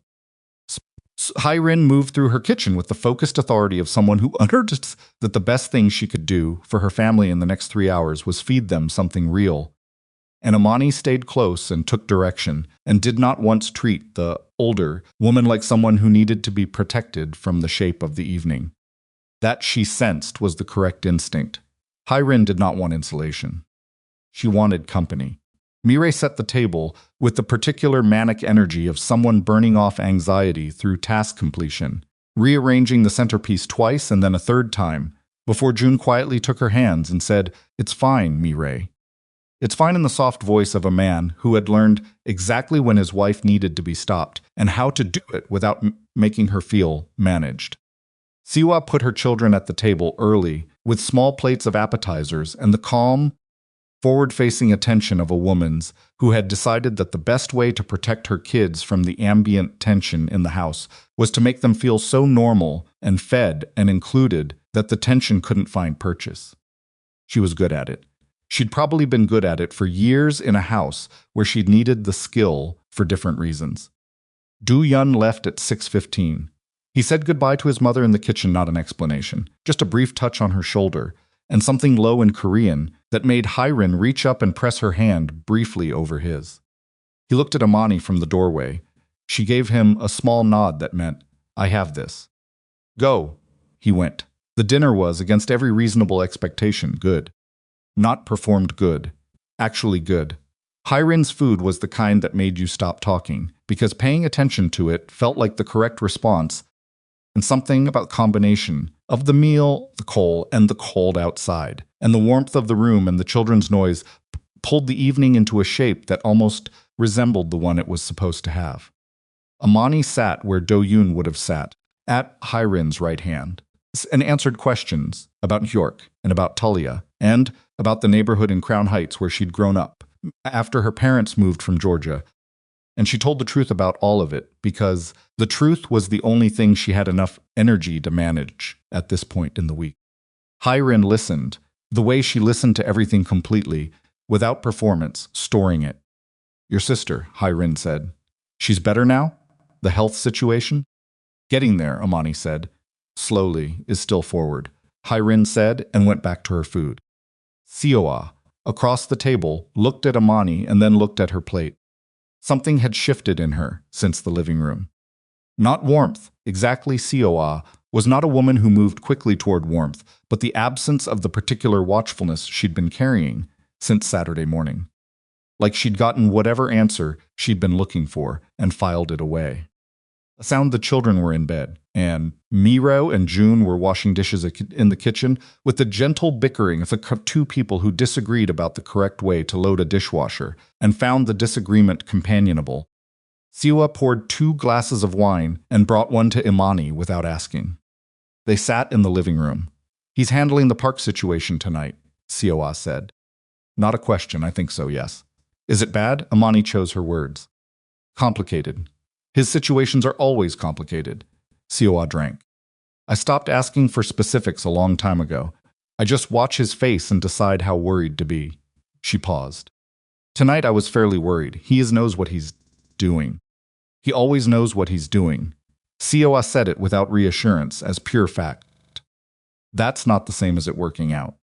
Imani held her wine and thought about Do-yun driving 3 hours in the dark to handle something she didn't have the full shape of, and thought about Yeona's face at the foot of the porch.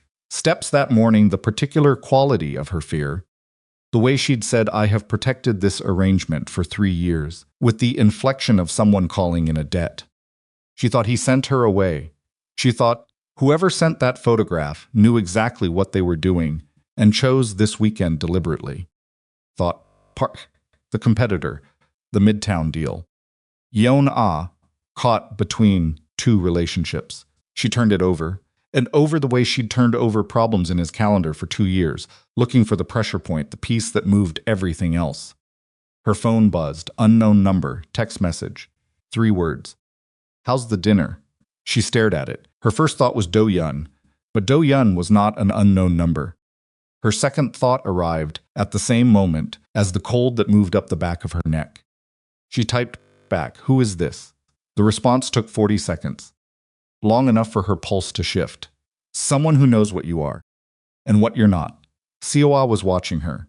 "What's wrong?" Imani looked up, kept her face easy. "Nothing. Work thing." She stood. "I'm going to step outside for a minute." She went to the porch. The cold hit her immediately, the Atlantic cold. Deep and saline and indifferent, the kind that didn't negotiate. She stood at the railing and looked at her phone and typed, "What do you want?" The response was faster this time. "Leave. Tonight. Tell him it didn't work. Whatever arrangement you have with Kang Do-yun ends tonight, or the arrangement becomes public. All of it. What you are, what he paid you, what Yeona Cho is. Your employer's mother deserves to know. The woman at her dinner table is an employee playing a role for $50,000. Imani read it twice. Her hands were very steady. She noticed about herself the way her hands went steady when things got genuinely bad, the same way they'd gone steady in the hospital waiting room, when the doctor came to tell her about Talia's diagnosis, the same way they'd gone steady when she'd stood at her parents' graveside at 22 with a 17-year-old's hand in hers and understood that the life she'd planned was over. She thought, they've been watching this house. She thought they know about the 50,000. She thought, someone's in Do-yun's world talked. She typed, you're going to need to be more specific about what you want. 3 dots waiting. Then, I want Kang Do-yun's signature on a development agreement by Wednesday. He's been blocking the Midtown project for 3 months. He signs. The Bellrose family arrangement stays private. He doesn't sign. Every entertainment journalist in New York gets a very interesting story about the Mafia Boss who paid his assistant to play his girlfriend. Imani lowered the phone. She stood with the cold coming off the water and the lights of the house behind her and the darkness of the lawn ahead and thought, very clearly, Park. Competitor. Not attacking Do-yun directly, doing something more precise. Finding the softest point in Do-yun's life and pressing there. His family, her, she thought. Do-yun is driving to meet Yeon-ah right now. She thought, Yeon-ah came this morning to warn him, and he sent her away, and now they're meeting tonight to figure out what Park is doing. And what Park is doing is this. This. A text to Imani Bellrose at a dinner table while Do-yun is in a car 2 hours from here. She needed to call him. She pulled up his number and pressed dial and put the phone to her ear. It rang 4 times. 5 voicemail. She thought, he's in a meeting. She thought, he's already with Yeon-ah. She thought, he told me he'd be 3 hours and it hasn't been 2 yet. She texted, call me when you can. It's not an emergency, but it's not nothing. She went back inside. He called at 9:47. She was in the upstairs hallway, far enough from the occupied rooms to speak quietly without being heard, and she answered on the first ring and said, Park sent me a text. Silence. Then, what number unknown? I'll forward it. She did, while he waited on the line, and then she heard him read it in the quality of his breathing, the slight change, the stillness. He wants the development agreement, Do-yun said, by Wednesday, or he goes to the press about the arrangement. Yes. Another silence. She could hear him thinking not literally, but she'd been close enough to his process for long enough that she could feel the shape of it through the phone. The calculation running, the variables being weighed.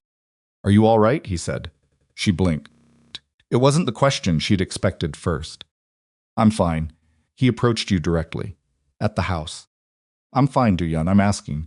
I know what you're asking. She kept her voice low. I need you to focus on the Park situation. What does the development agreement do for him? It gives him an anchor in Midtown that I've been blocking because his money is dirty in ways that would eventually expose the entire development to federal scrutiny. He knows I know this. He's been trying to get around me for 3 months. A pause. If I sign, I legitimize it. If I don't, he destroys your family's weekend and embarrasses you publicly. He tries. Do-yun. She kept her voice even. He knows about the 50,000. Someone talked. That's not peripheral information. That's something that came from inside your operation. The silence this time was different, heavier. I know, he said. You already knew. I had a suspicion. Tonight confirmed it. Another pause. There's someone in my organization who has been communicating with Park's people for approximately 6 weeks. I know who it is. It's being handled. Being handled. She did not ask what that meant. So what's the move, she said. Come home tomorrow as planned. Don't respond to Park's number again. I'll Do-yun. She stopped him. He sent it to me. He chose me specifically because he thinks I'm the pressure point. She leaned against the hallway wall and kept her voice down and said the next part carefully. He's right that I'm a liability right now. If the story breaks, it hurts your mother more than it hurts you. And he knows that. The story isn't going to break. How do you know? Because by tomorrow morning, Mr. Park is going to have significantly more immediate concerns than a press release about my personal life. His voice was flat and final in the way that ended certain categories of conversation. Trust me. She thought about the drawer she kept things in. About methods preferred not to be examined. All right, she said. Imani. Yes, when I get back tonight, he stopped. You said 3 hours, she said. It's been almost 4. I'm leaving now. A pause. The question. You said you'd answer it. She pressed like green wood splitting. She pressed the back of her head against the wall and looked at the ceiling of the upstairs hallway and thought about how you answered a question honestly when the entire cost of the relationship it was asked in had been constructed out of a lie you'd both agreed to. Get home safe first, she said. We'll talk when you're here. That's not an answer, it's the one you're getting, until you're not driving. She heard something that might, from anyone else, have been a quiet laugh. All right, he said. She ended the call and stood in the hallway for a moment, just breathing. Down the hall, she could hear Mirai's voice telling June something about the dishwasher arrangement, apparently still unresolved. From the far end, Hai-rin's room was quiet. Imani pushed off the wall and went back downstairs. Do-yun came back at 11:20. She heard the car on the gravel from the living room, where she'd been sitting with a book she hadn't been reading for 2 hours. Put the book down and waited. He came through the door and looked at her across the entry, and she looked back at him and ran a quick, practiced assessment the way she read him, the way she read everything, systematically. He was physically intact. His suit jacket was still on, but the collar had been displaced, like someone had grabbed it and he'd straightened it back imperfectly. There was something on his left cuff that she chose not to catalog specifically. He was carrying himself differently from when he'd left. Not loose. Do-yun never carried himself loose, but with the quality of a man who had done a difficult thing and was now on the other side of it, still absorbing what the other side felt like. He looked at her. She tilted her head toward the kitchen. They went to the kitchen. She put the kettle on again. A saint sittin'. He sat at the kitchen table and took his jacket off, and she didn't look directly at his cuff, but she moved to the small laundry area off the kitchen and pulled a clean dish towel from the drawer and set it on the table near him, without comment. And he used it without comment, and neither of them said anything about it. Park's situation, he said, has been resolved. She poured. Slid the mug across. Yona? She's fine. She was the one who identified who was talking inside my organization. A pause. She took a risk doing it. I owe her something for that. What about the development agreement? Park won't be requiring anyone's signature this week. His voice had the flat finality of a closed chapter. Or any week. Imani sat across from him and looked at this man who controlled things she preferred not to have the specific details of, and thought about the question he'd asked on the porch and the conversation she'd been rehearsing in the upstairs hallway for the last 2 hours. She thought, there is no clean way to do this. She said, I need to tell you something. He looked at her. I need to tell you something that you're going to be angry about, she said. And I need you to let me finish it before you respond. All right. She put both hands around her mug and looked at the table and started at the beginning, the real beginning, not the beginning they'd constructed for the cover story, but the actual one. The dinner that had gone until 8 o'clock, and then later. The specific moment, which she'd been counting from, 14 months ago. The way she'd spent the following weeks arguing herself out of it on entirely rational grounds. He was her employer. She was his employee. People with his kind of power didn't see people like her the way she needed to be seen. She'd watched enough colleagues make that mistake to know exactly how it ended. The way she'd failed to argue herself out of it. The resignation letter, the real reason for it, the thing she'd deleted from the 2 paragraphs. Not that the job was wrong. That staying was becoming the thing that was wrong, because wanting something you couldn't have was sustainable up to a point, and she'd reached the point. She told him all of it looking at the kitchen table, because she couldn't look at his face and stay coherent. When she stopped, the kitchen was quiet. She looked up. Do-yun was watching her with an expression she'd never seen him use. Not the assessment look, not the managed look, not the look from the porch. Something CZ's. Something that was still and completely unguarded and slightly wrecked around the edges. The way a face looked when something it had been braced against had turned out to be something entirely different. 14 months, he said. Yes. You've been carrying this for 14 months. Yes. While working for me. While working for you. He was quiet for a moment. His jaw moved. He set his mug down with a precision that said he needed something to do with his hands. When I asked you that night to do this, when I offered you the money, I almost said no, she said, for the right reasons. I almost said no for the right reasons, and then I thought about Talia, and then I thought about, she stopped. And then I thought about 7 days.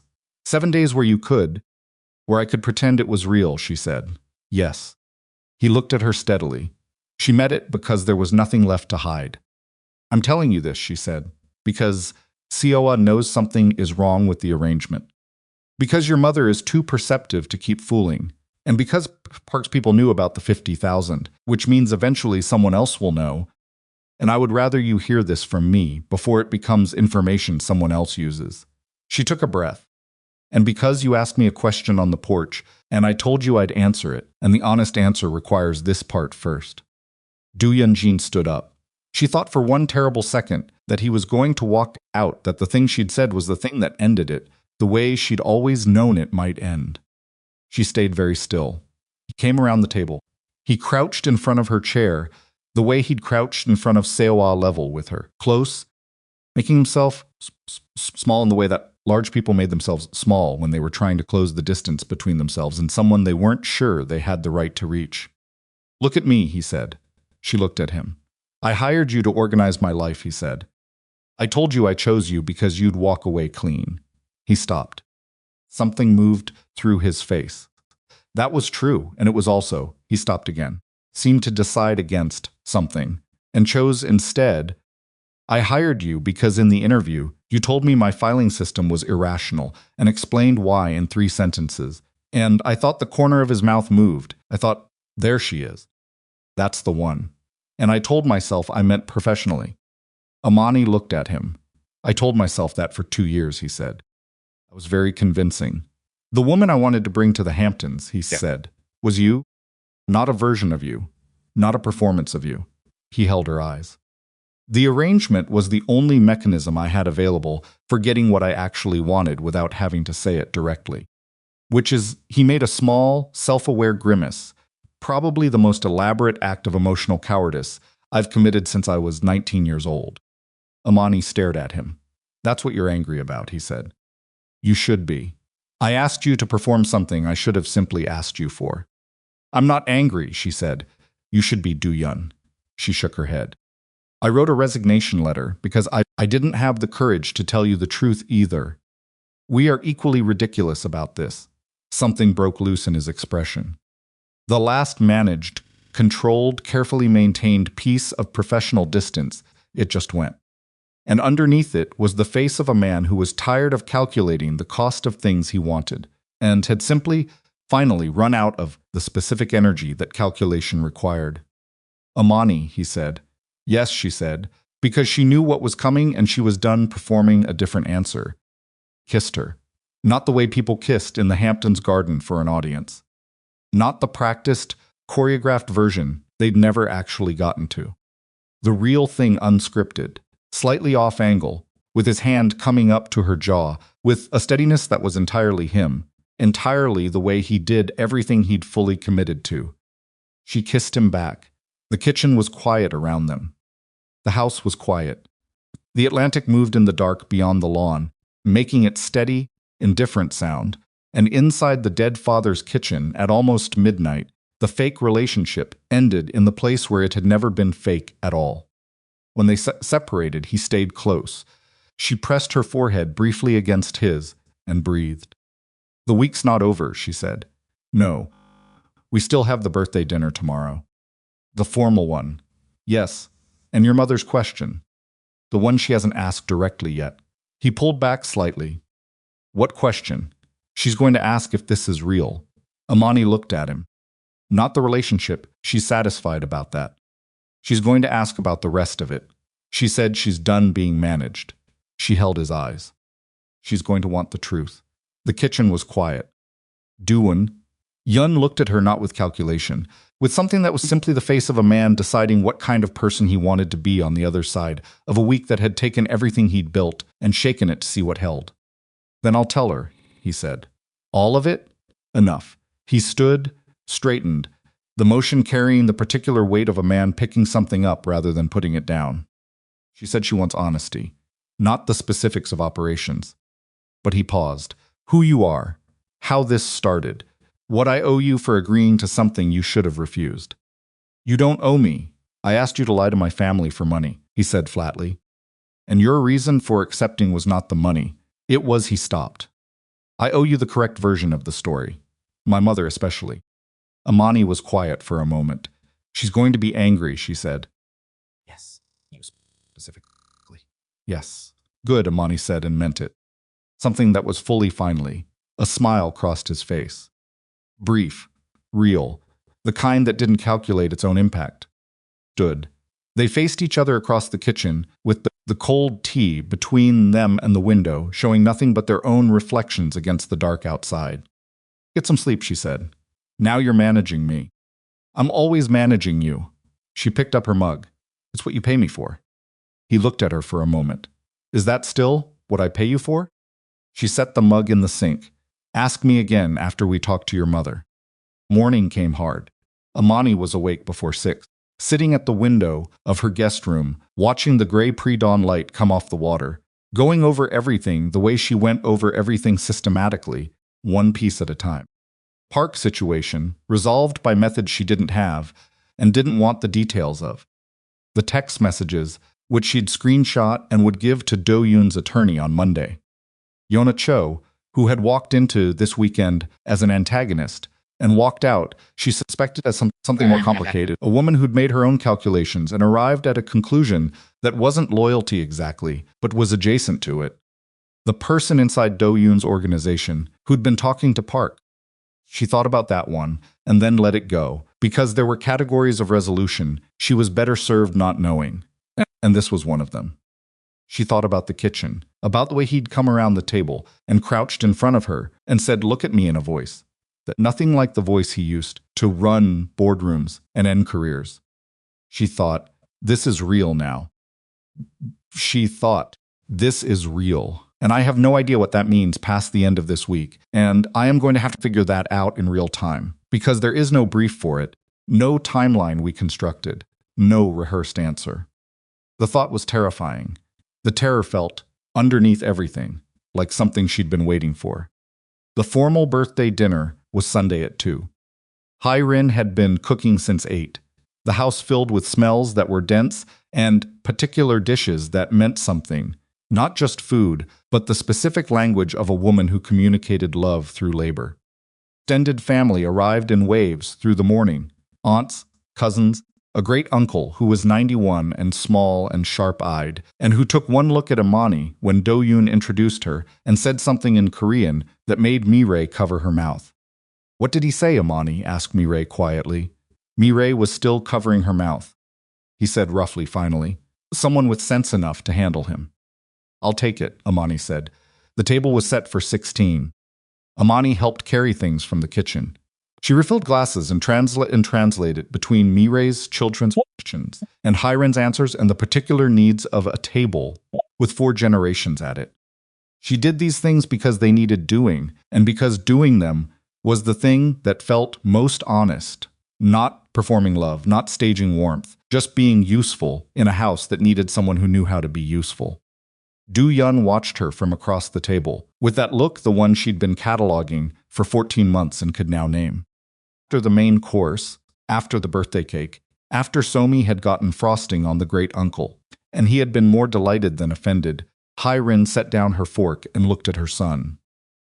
Do-yun, she said, I'd like to speak with you and Imani. After we clear the table went slightly quiet. Mireille looked at her husband. Seoa looked at her hands. Of course, Do-yun said.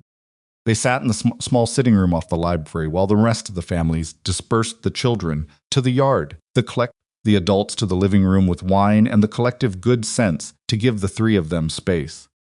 Hai-rin sat with her hands in her lap and looked at her son. Tell me, she said. Do-yun told her. Not everything, not the specifics of operations, not the shape of the things that happened in the dark, but the architecture of it, the arrangement, the $50,000. The reason he'd asked Imani specifically, the week they'd spent preparing a performance that had stopped being a performance before they'd arrived. His voice was steady throughout. He did not dress it up or apologize for the pieces that didn't look good on him, and the pieces that didn't look good on him were several. Hyrin listened without interrupting. When he finished, the room was quiet for a long moment. Then Hyrin looked at Imani. "You accepted money to deceive my family," she said. "Yes," Imani said. "Why?" "My sister's medical debt," Imani said. And she stopped. "And because he asked me and I didn't know how to say no to him. I knew that going in. I told myself it was the money. But it wasn't only the money. No." Hyrin was quiet for another moment. She looked at the window. Outside, someone was chasing someone else across the lawn. Somi after Taejun. Probably the sounds of it muffled through the glass. She looked at them for a moment with something that wasn't quite sadness and wasn't quite relief, and was maybe simply the face of someone absorbing the full weight of what it meant to love people who made imperfect decisions. "Do-yun," she said finally. "Iyama, you could have told me you weren't seeing anyone," she said. "I would have been disappointed for approximately 1 week." His jaw moved. "I know, instead she stopped. Seemed to decide against the full accounting of it. You are 41 years old, and you engineered an elaborate deception because you didn't want me to worry about you at my birthday. Yes, that is extremely foolish. Yes, and very like you." She looked at him directly. "Your father did the same kinds of things. Protected me from information he'd decided I couldn't handle." A pause. "It infuriated me then, too." Something in Do-yun's face shifted in the direction of a boy who had been caught and knew it. Hyrin turned to Imani. "What happened this week?" she said.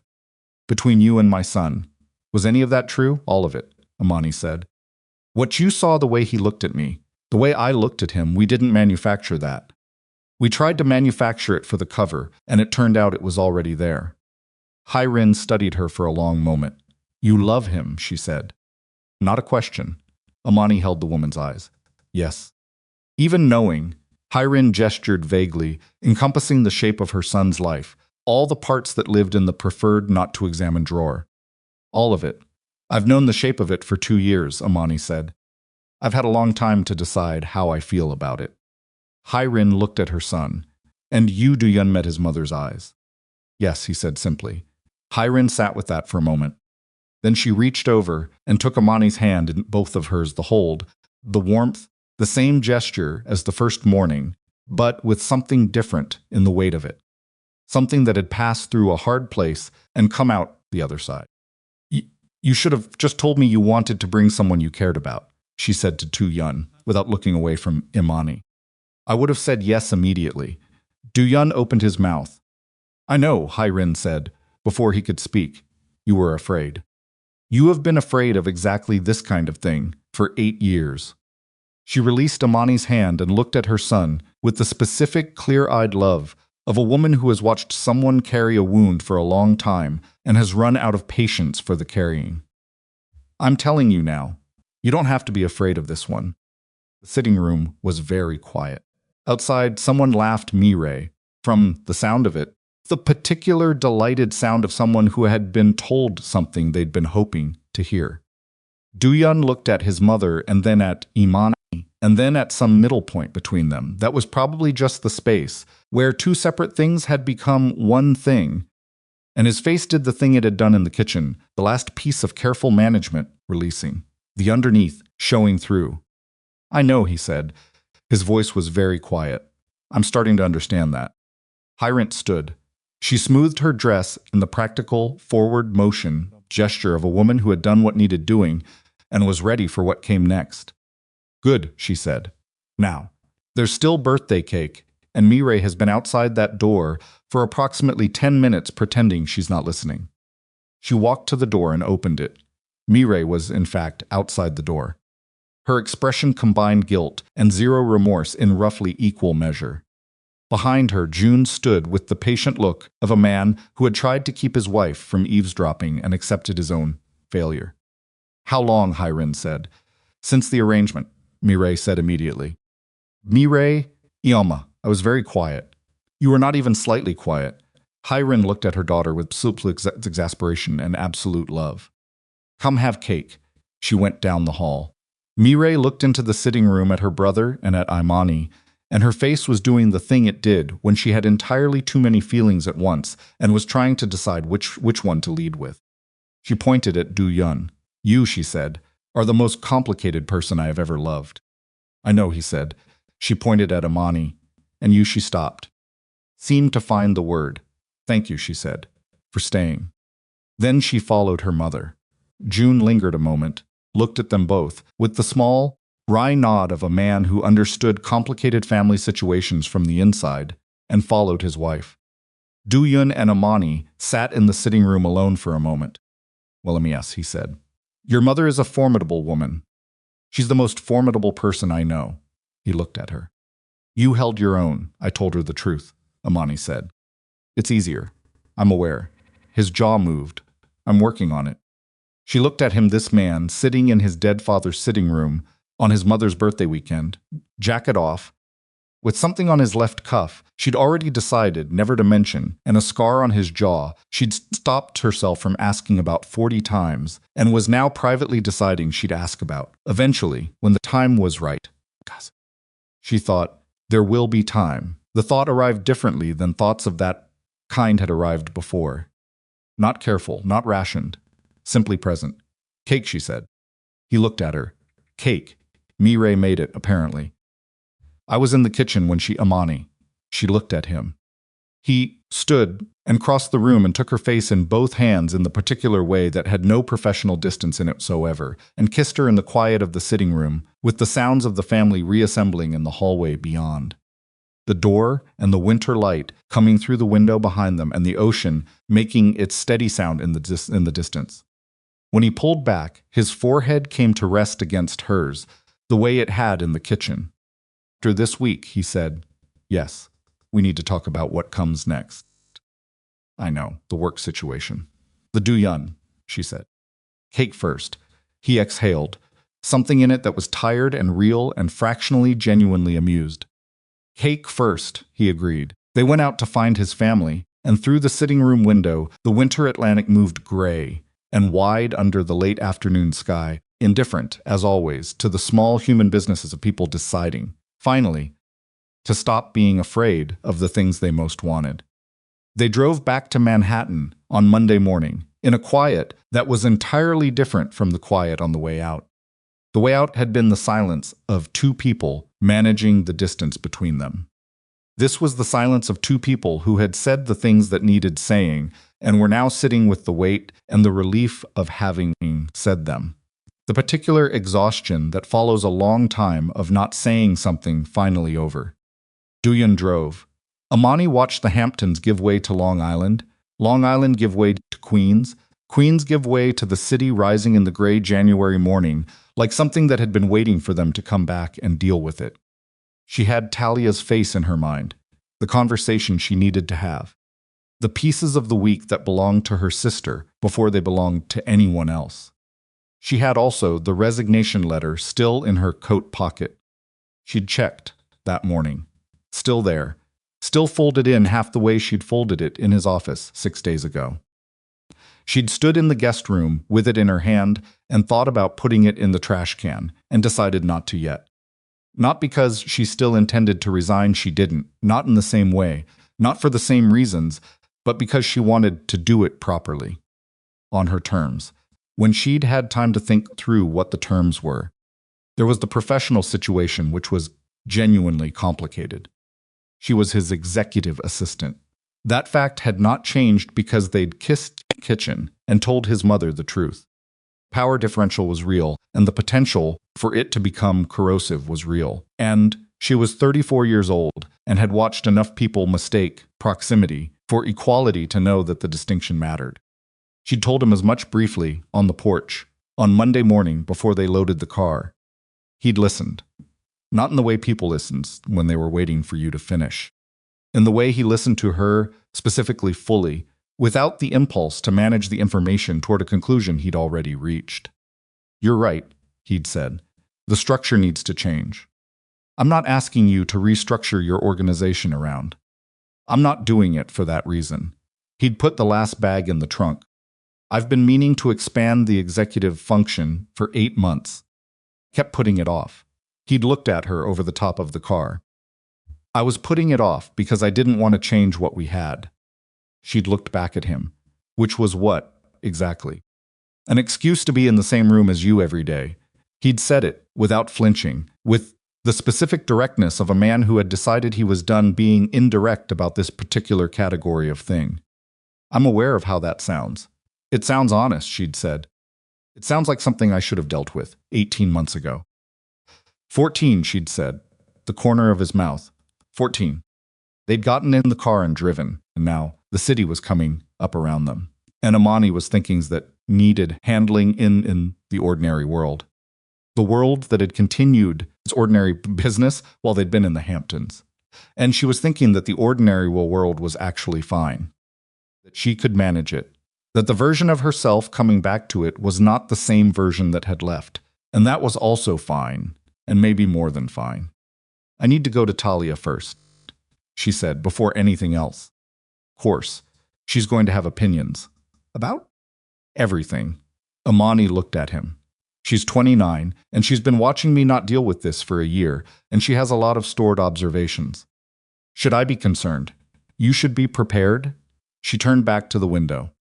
She's going to like you. That might be worse. He was quiet for a moment. I'd like to meet her properly. When you're ready for that. I know. She thought about it. Give me a week to recalibrate. And then yes. He nodded. They drove the rest of the way in the silence that was rest, rather than avoidance, and the city absorbed them the way it always did without ceremony, without acknowledgement, with the flat indifference of a place that had seen everything, and was not particularly moved by any of it. Talia was awake when Imani let herself in, sitting at the kitchen table with her laptop and a cup of tea that had gone cold, the way tea did when you got absorbed in whatever you were working on and forgot it existed. She looked up. She took one look at Imani's face and closed the laptop.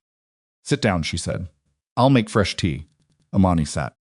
She put her bag on the floor and her coat on the back of the chair, and she sat at the kitchen table of the apartment they'd shared since Talia was 17, and looked at the familiar walls and the familiar light, and felt the week settle on her all. At once all its weight the way things settled when you finally stopped moving.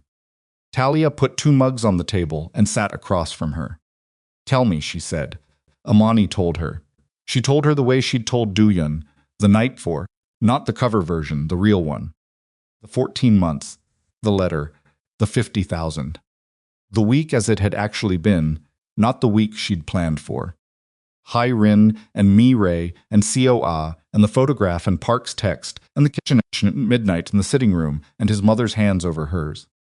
Talia listened, without interrupting, which was unusual for her, and which meant she understood that interrupting would be the wrong thing and was overriding the impulse through conscious effort. When Imani stopped, Talia looked at her for a long moment. The money, she said. 50,000. Yes, he paid you $50,000 and you spent the week falling in love with him instead of keeping the transaction clean. I was already in love with him, Imani said. The transaction was never going to be clean. Talia picked up her mug. Put it down, Imani. I know. You are the most competent person I have ever met in my life, and you walked into that situation knowing exactly what was going to happen. Yes, and you went anyway. Yes, Talia looked at her steadily. Are you okay? The question arrived the same way it always did from Talia, not as small talk, as an actual question requiring an actual answer. Imani thought about it honestly. She thought about the sitting from his forehead against hers, and the way the week had stripped away every version of herself she'd been maintaining for the purpose of keeping things manageable, leaving the one underneath that was tired and hopeful and not particularly interested in pretending anymore. Yes, she said, I think so, more than I was. Talia studied her. He knows that you love him, not the arrangement version, the real one. Yes, Ans. And yes, it goes both ways. Talia was quiet for another moment. She looked at her cold tea, then at Imani, then somewhere in the middle, with the expression of someone running a calculation that involved love and practicality and the specific history of 2 women who had been each other's entire family for 12 years. The money, she said again. Talia, I'm not saying I don't need it. Her voice was careful. I'm saying I don't want it if it was, she stopped. If it cost you something, it shouldn't have cost you. The money was the agreement, Imani said. The agreement stood. Whatever else happened that week happened separately. She looked at her sister. The debt gets handled. That's not negotiable. You sound like him when you say it like that. Good. Imani picked up her mug. He's effective. Talia looked at her for a long time. Whatever the calculation was, came out somewhere in the direction of reluctant acceptance, layered over genuine relief. The expression of someone who had been quietly terrified for a long time and had just been handed a reason cautiously to exhale. I want to meet him, she said. I know, soon. Give me a week. Imani, 1 week, Talia. To get my head straight. She met her sister's eyes. Then you can interrogate him as much as you want. Talia picked up her own mug. I'm going to have questions. He's been warned. Did he seem frightened? Imani thought about the corner of his mouth. About 14. Not particularly, she said, which is either a good sign or a bad one. Talia almost smiled. Okay, she said, 1 week. Monday at the office was its own specific challenge. She got there at 8:15. He got there at 8:30, which was unusual. He was normally there before her, and she understood from the slight quality of deliberateness in his timing that he'd done it that way, on purpose. Given her the space to be at her desk, and settled before he arrived, which was its own small kind of consideration. He came through the executive suite, stopped at her desk, and said, "Good morning." "Good morning," she said. They looked at each other for a moment with the full weight of the week between them, right there in the office that had started all of it. The 41st floor and the city below and the desk, where she'd handed him a resignation letter 6 days ago. There are 3 messages from the Midtown development attorney, she said. Park's people have formally withdrawn from the project. Something in his face settled. Good, the attorney wants a call before noon. Schedule it. He started toward his office. Also, he stopped, his hand on the door. Clear my Thursday afternoon. For what? He looked at her. I'd like to take you to dinner. That's not a work function. She looked at him across the desk in the office they'd shared for 2 years. That's going to require some boundary clarification. I'm aware. He didn't look away. I'm working on the boundary clarification. Thursday evening is separate from the boundary clarification. She held his eyes. Thursday is fine, she said. He went into his office. She turned back to her computer and scheduled the attorney call and pulled up the morning's messages and did the work, which was the same work it had always been, except that the room felt different. Not wrong, different. The way a room felt when a window you'd kept shut for a long time was finally open, and you were still getting used to the air. At 9:45, his office door opened, and he came out with a folder and put it on her desk. The executive structure proposal, he said. I drafted it this morning. I'd like your input before it goes to the board. She opened it, looked at the first page, looked up. You're creating a chief of operations position, she said. I've needed one for 2 years. This is a significant restructure. Yes. She looked at the salary figure on the 3rd page and kept her face professional, which required some effort. Do-yun. The figure reflects the scope of the role, he said. Not the personal situation. If you think I'm compensating for the personal situation, I want you to argue with me about it so I can show you the comparable market data. She looked at him steadily. You have comparable market data. I've had it for 8 months, he met her eyes. I told you I was putting the restructure off.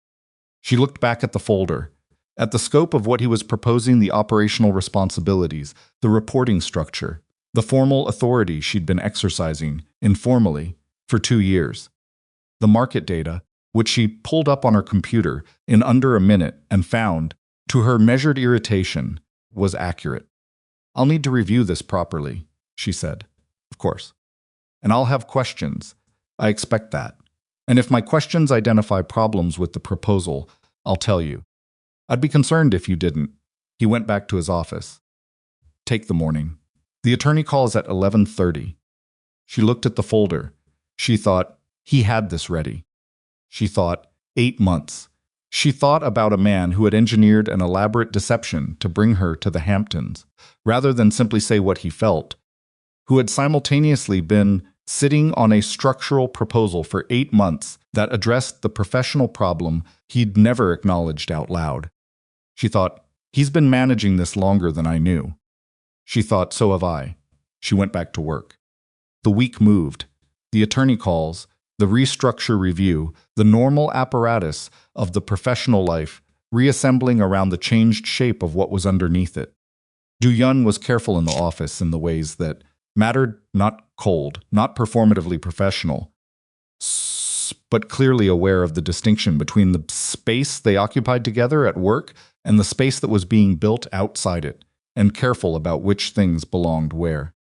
She found that she respected him for it more than she'd expected to. It would have been easy for him to let the changed relationship bleed into the professional structure the way it often did when power differentials blurred easy and comfortable and gradually erosive of everything she'd built on her own terms. He didn't. He held the line with the same precision he held most lines, and she understood that he was holding it for her, specifically, because she'd asked him to, because she'd said, I need to keep what I've earned, and he'd heard her. She held her own line, too. The folder sat on her desk for 2 days, and she reviewed it with the thoroughness she brought to everything. And on Wednesday afternoon, she walked into his office with her notes and spent 40 minutes arguing with him about 3 specific elements of the proposed structure, and he argued back, and she won 2 of the 3 arguments and lost the third on the basis of comparative market data that was, she grudgingly acknowledged, stronger than her counterpoint. He looked slightly pleased about the third argument. She told him not to look pleased. He looked at his desk to compose his expression. Thursday evening, he took her to dinner in a restaurant in the West Village that was small and unhurried and had no photographs of famous diners on the walls, which she took as deliberate. They sat at a corner table and ordered without looking at prices, and talked about things that had nothing to do with work, or the Hamptons, or the week they'd survived about Talia's situation, about his niece Yuna's marine biology ambitions, about the neighborhood in Georgia where Imani's parents had grown up, and which she'd visited exactly once, and meant to visit again. Splitting. About the things that accumulated in the gap between 2 people who had known each other professionally for 2 years and were only now beginning to know each other in the other way. There were silences that were comfortable. There were moments where one of them said something that landed wrong, and they had to back up and say it again, which was real rather than smooth, and real was what she'd asked for. He walked her home. They stood outside her building on a January night that was cold enough to see breath, and he kissed her in the way he'd kissed her in the sitting room. The real version, without an audience, and she went upstairs feeling the specific clarity of someone who has been carrying a weight for so long that the absence of it had changed the way she stood. Talia met him on a Saturday in February. They did it at Imani's apartment, which was Talia's turf as much as Imani's, and they did it over lunch that Imani cooked, because cooking was the thing she did when she needed something concrete to manage her hands, while her brain processed everything else. Do-yun arrived exactly on time. He brought flowers for Hyrin. Imani had mentioned once, months ago, that he sent his mother flowers weekly, and it was the kind of detail she'd stored without knowing why, and he brought them for Talia the same way, without announcement, set them on the kitchen counter without making a production of it, and then turned and said, Talia, I'm glad to meet you. Talia looked at the flowers, looked at him, looked at Imani across the kitchen. Imani kept chopping. The interrogation, when it came, was conducted over lunch and was thorough without being hostile. Talia asked him about his business, the legitimate version, not the other, and he answered directly. She asked him how the transition at work was progressing, and he said it was in process, and that Imani had identified 3 structural problems with his initial proposal that had required significant revision. Talia looked at her sister. Imani said nothing. Talia looked back at Do-yun. She's good at that, Talia said. She's the best I've ever worked with, Do-yun said. No qualification, no diplomatic softening, just the fact of it. Talia picked up her fork. Something in her settled slightly. She asked him, toward the end of the meal, directly and without preamble, the money you paid her for the week. Was that a fair price for what you asked her to do? The table went quiet. Do-yun looked at Talia steadily. No, he said. Talia waited. I asked her to lie to people she'd come to care about, he said. I asked her to spend a week performing a fiction in circumstances that were more complicated than I disclosed to her. Put her in a position where she became a target for someone trying to hurt me. He paused. $50,000 doesn't cover what that cost her. Talia looked at him for a long moment. Okay, she said. Talia, Imani started. I said okay. Talia picked up her glass. I'm done asking questions. You're sure, Imani? Her sister looked at her. He just told you the truth when he didn't have to. In front of me, without being asked for specifics. She paused. I'm done asking questions. The afternoon moved slowly into evening, which was its own kind of answer. Talia showed Do-yun the photographs on the living room shelf their parents at a backyard cookout in Georgia. Imani at 23 looking exhausted and determined in equal measure. Talia at a hospital after a procedure she'd survived through stubbornness and her sister's presence. He looked at each one for the right amount of time. He asked the right questions. He was not performing interest she'd been watching him for long enough to know the difference. When he left, Talia sat beside Imani on the couch. Well, she said. Well, he's not what I expected. What did you expect? Talia thought about it. Someone more armored. Someone you'd have to work to get a real answer from. He's working on it, Imani said. You're helping. Yes. Talia leaned her head on her sister's shoulder. Imani leaned back. They sat the way they'd sat for years, the particular geometry of two women who'd been each other's constant through too many things to count. Are you happy? Talia asked. Not performatively, actually. Imani thought about the honest answer. She thought about the things that weren't resolved yet, the structural complications, the professional transition, the parts of his life that lived in drawers she'd decided to leave closed, the ongoing project of two imperfect people building something with imperfect materials. She thought about the porch at midnight and the kitchen in the early hours and the sitting room on Sunday and his mother's hands over hers. Yes, she said, not all the way yet, but more than before. Talia lifted her head, looked at her. That's the right answer, actually. I know, Imani said. In the weeks that followed, things changed in the ways that things changed. They changed for real rather than for convenience. The operations restructure finalized in March. Imani's title changed. Her responsibilities were formalized in ways that reflected what they'd always been. She had a team beneath her and a seat at tables she'd previously organized from the outside, and the first time she walked into a board-level meeting in her own right, rather than as someone's support, she felt the specific quality of standing on ground that was hers, not given, not performed, built. Do-yun watched her across the conference table in that first meeting and said nothing about it and did not need to. Sua's legal situation moved forward with the efficiency of someone with the right resources applied to the right problem. Her husband tested the custody threat twice and retreated both times when confronted with the full scope of the legal response available to him. February, he had agreed to terms. By March, Siwa had signed papers that had been a long time coming in an attorney's office in Manhattan, with Do-yun beside her and Imani waiting outside with coffee because COA had specifically asked her to be there. After, COA came out and took the coffee and said, "Thank you for being here." "Of course," Imani said. Siwa looked at her with the measuring, looked the same one from the first morning, but with something new in it. Not the watchfulness of someone deciding whether to trust. The watchfulness of someone who had already decided and was still getting used to the decision. "You're good for him," COA said. "I'm good for myself," Imani said. "He benefits from the adjacency." COA looked at her for a moment. "Good," she said. "That's exactly what I wanted to hear." And she drank her coffee, and they walked out into the March morning together.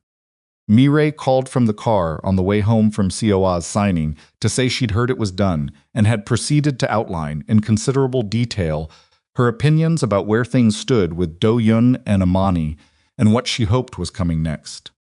Imani put the phone on speaker and let her talk because Mireille was someone who processed things out loud and needed a witness to the processing, and listening to her was one of the stranger gifts the week had produced. Yuna emailed Imani in April a real email, formal, with correct punctuation. Clearly it's with some effort to ask if she knew anyone in the ocean sciences who might be willing to talk to an 11-year-old who was writing a school report on Atlantic horseshoe crab populations.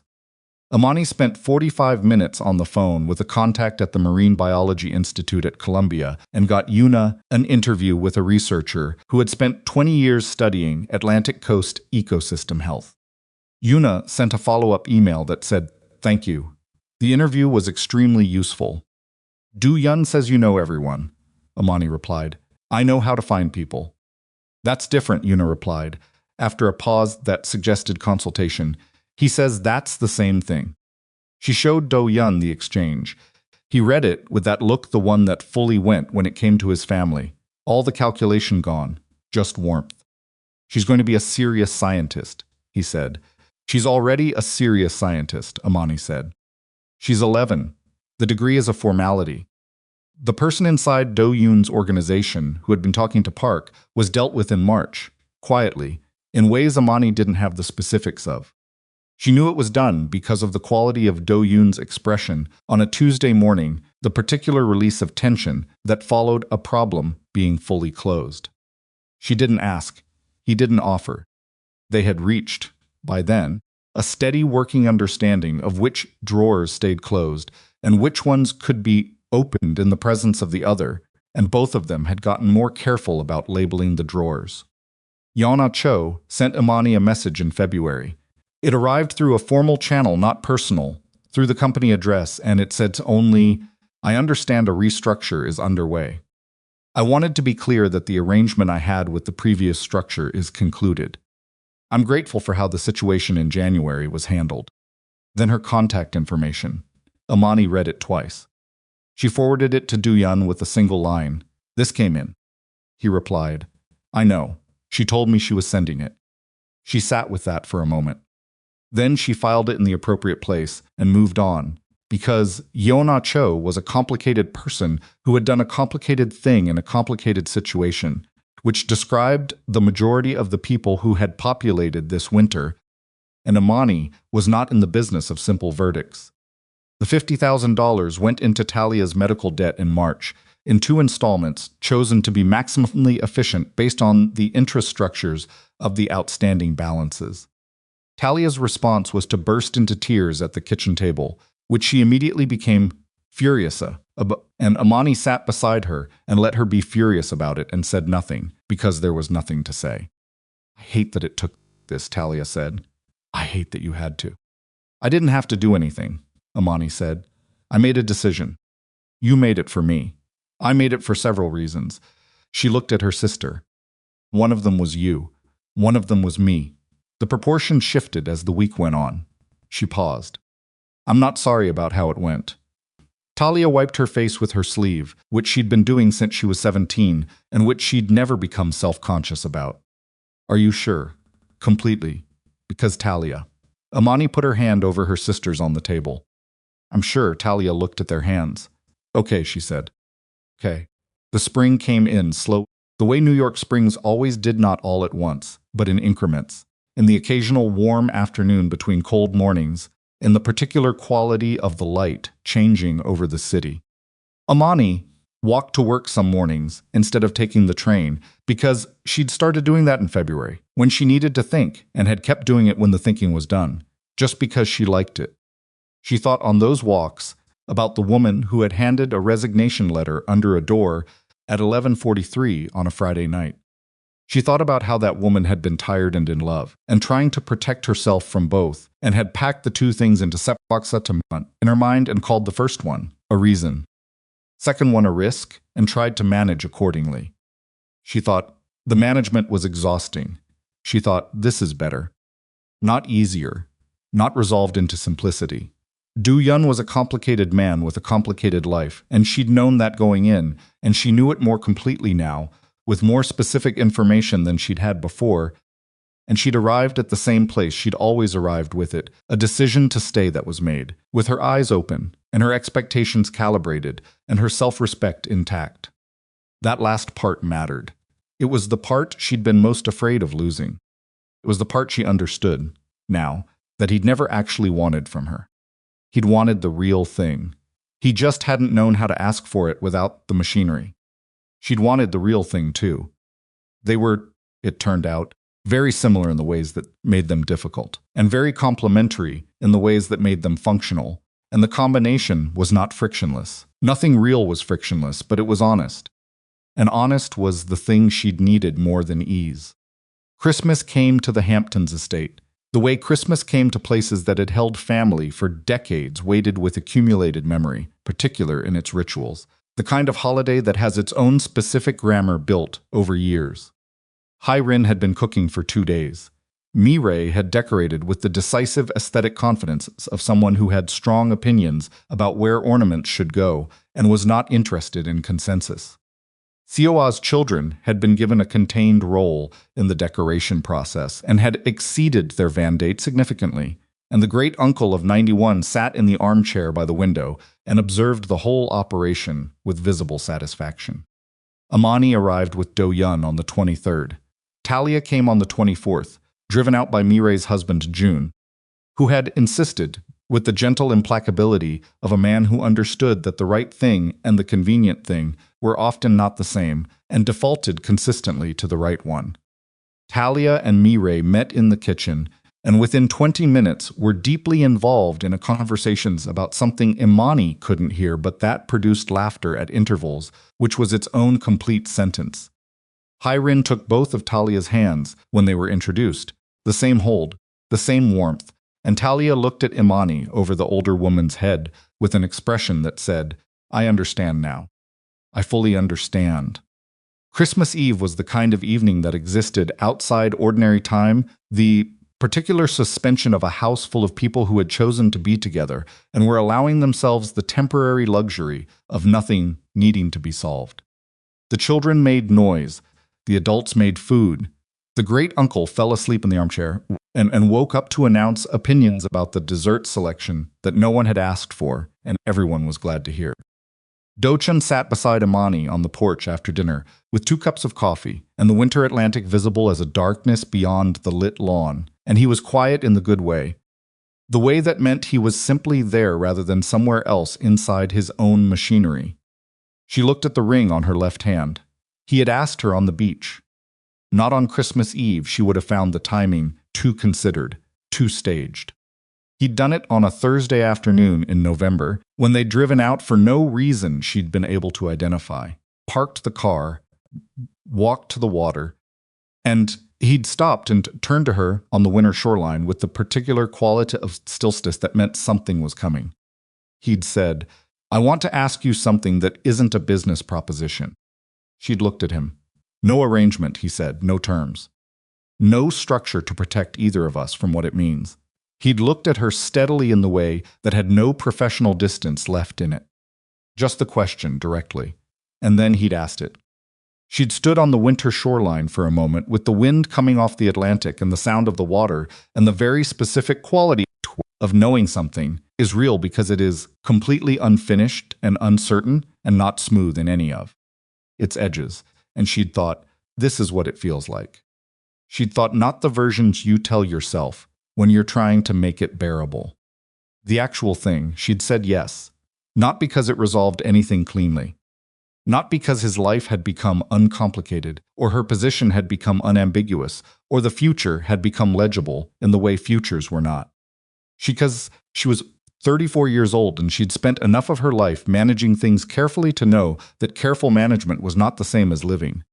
And because the man standing in front of her on a Thursday afternoon in November had asked her a real question without her $50,000 or a cover story, and the real answer was yes. Now she sat on the porch on Christmas Eve with the ring on her finger and the coffee warm in her hands and Do-yun beside her and the sounds of the family inside the house and thought about none of it particularly. Just sat, just breathed, just let the evening be what it was. Talia's staying through the 26th, he said. Mi-rae basically adopted her. Mi-rae adopts everyone. It's a gift, Imani said. It is. He was quiet for a moment. She asked me this afternoon if my intentions were serious. Imani looked at him. Talia did. What did you say? I said yes. He looked at her. She said good because she's been holding things together for everyone her whole life. and someone should hold something for her for a change. And then she walked away. Imani looked at the dark lawn. She thought about 22 years old at a graveside. She thought about 17-year-old Talia's hand in hers. She thought about a decade of being the one who held things and the particular exhaustion of it, and the specific, complicated love that made the exhaustion bearable. She thought about the drawer where she'd kept things. How full it had gotten. How different the room felt, with some of it finally out in the open air. "She's not wrong," Imani said quietly. "No," Do-yun said. "She isn't." He put his arm around her on the porch with the same steadiness he put into everything he fully committed to, and she leaned into it with the particular quality of someone who has decided, finally, to let someone hold something for them. And the cold came off the water, and the lights were warm behind the glass, and inside the house someone laughed Mireille, probably the specific frequency of it, and the Atlantic moved in the dark with its indifferent, ancient sound. Imani looked at the ring on her hand. She thought about the woman who had handed a letter under a door at 11:43 on a Friday night in January.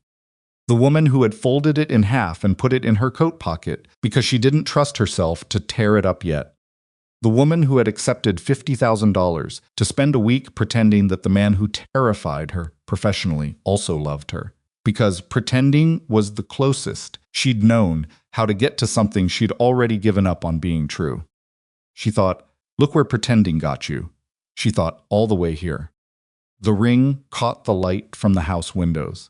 Behind her, through the glass, she could hear the sounds of a family that had made room for her, not because she'd performed her way into it, not because she'd managed the situation correctly, but because she'd told the truth at a kitchen table at midnight and kept telling it until it became the only language any of them were speaking. Sioa came to the porch door and looked out at them. "Hyrin is asking if you want more coffee," she said. "And also she wants to know what you're doing out here, in the cold." "Tell her we're just sitting," Imani said.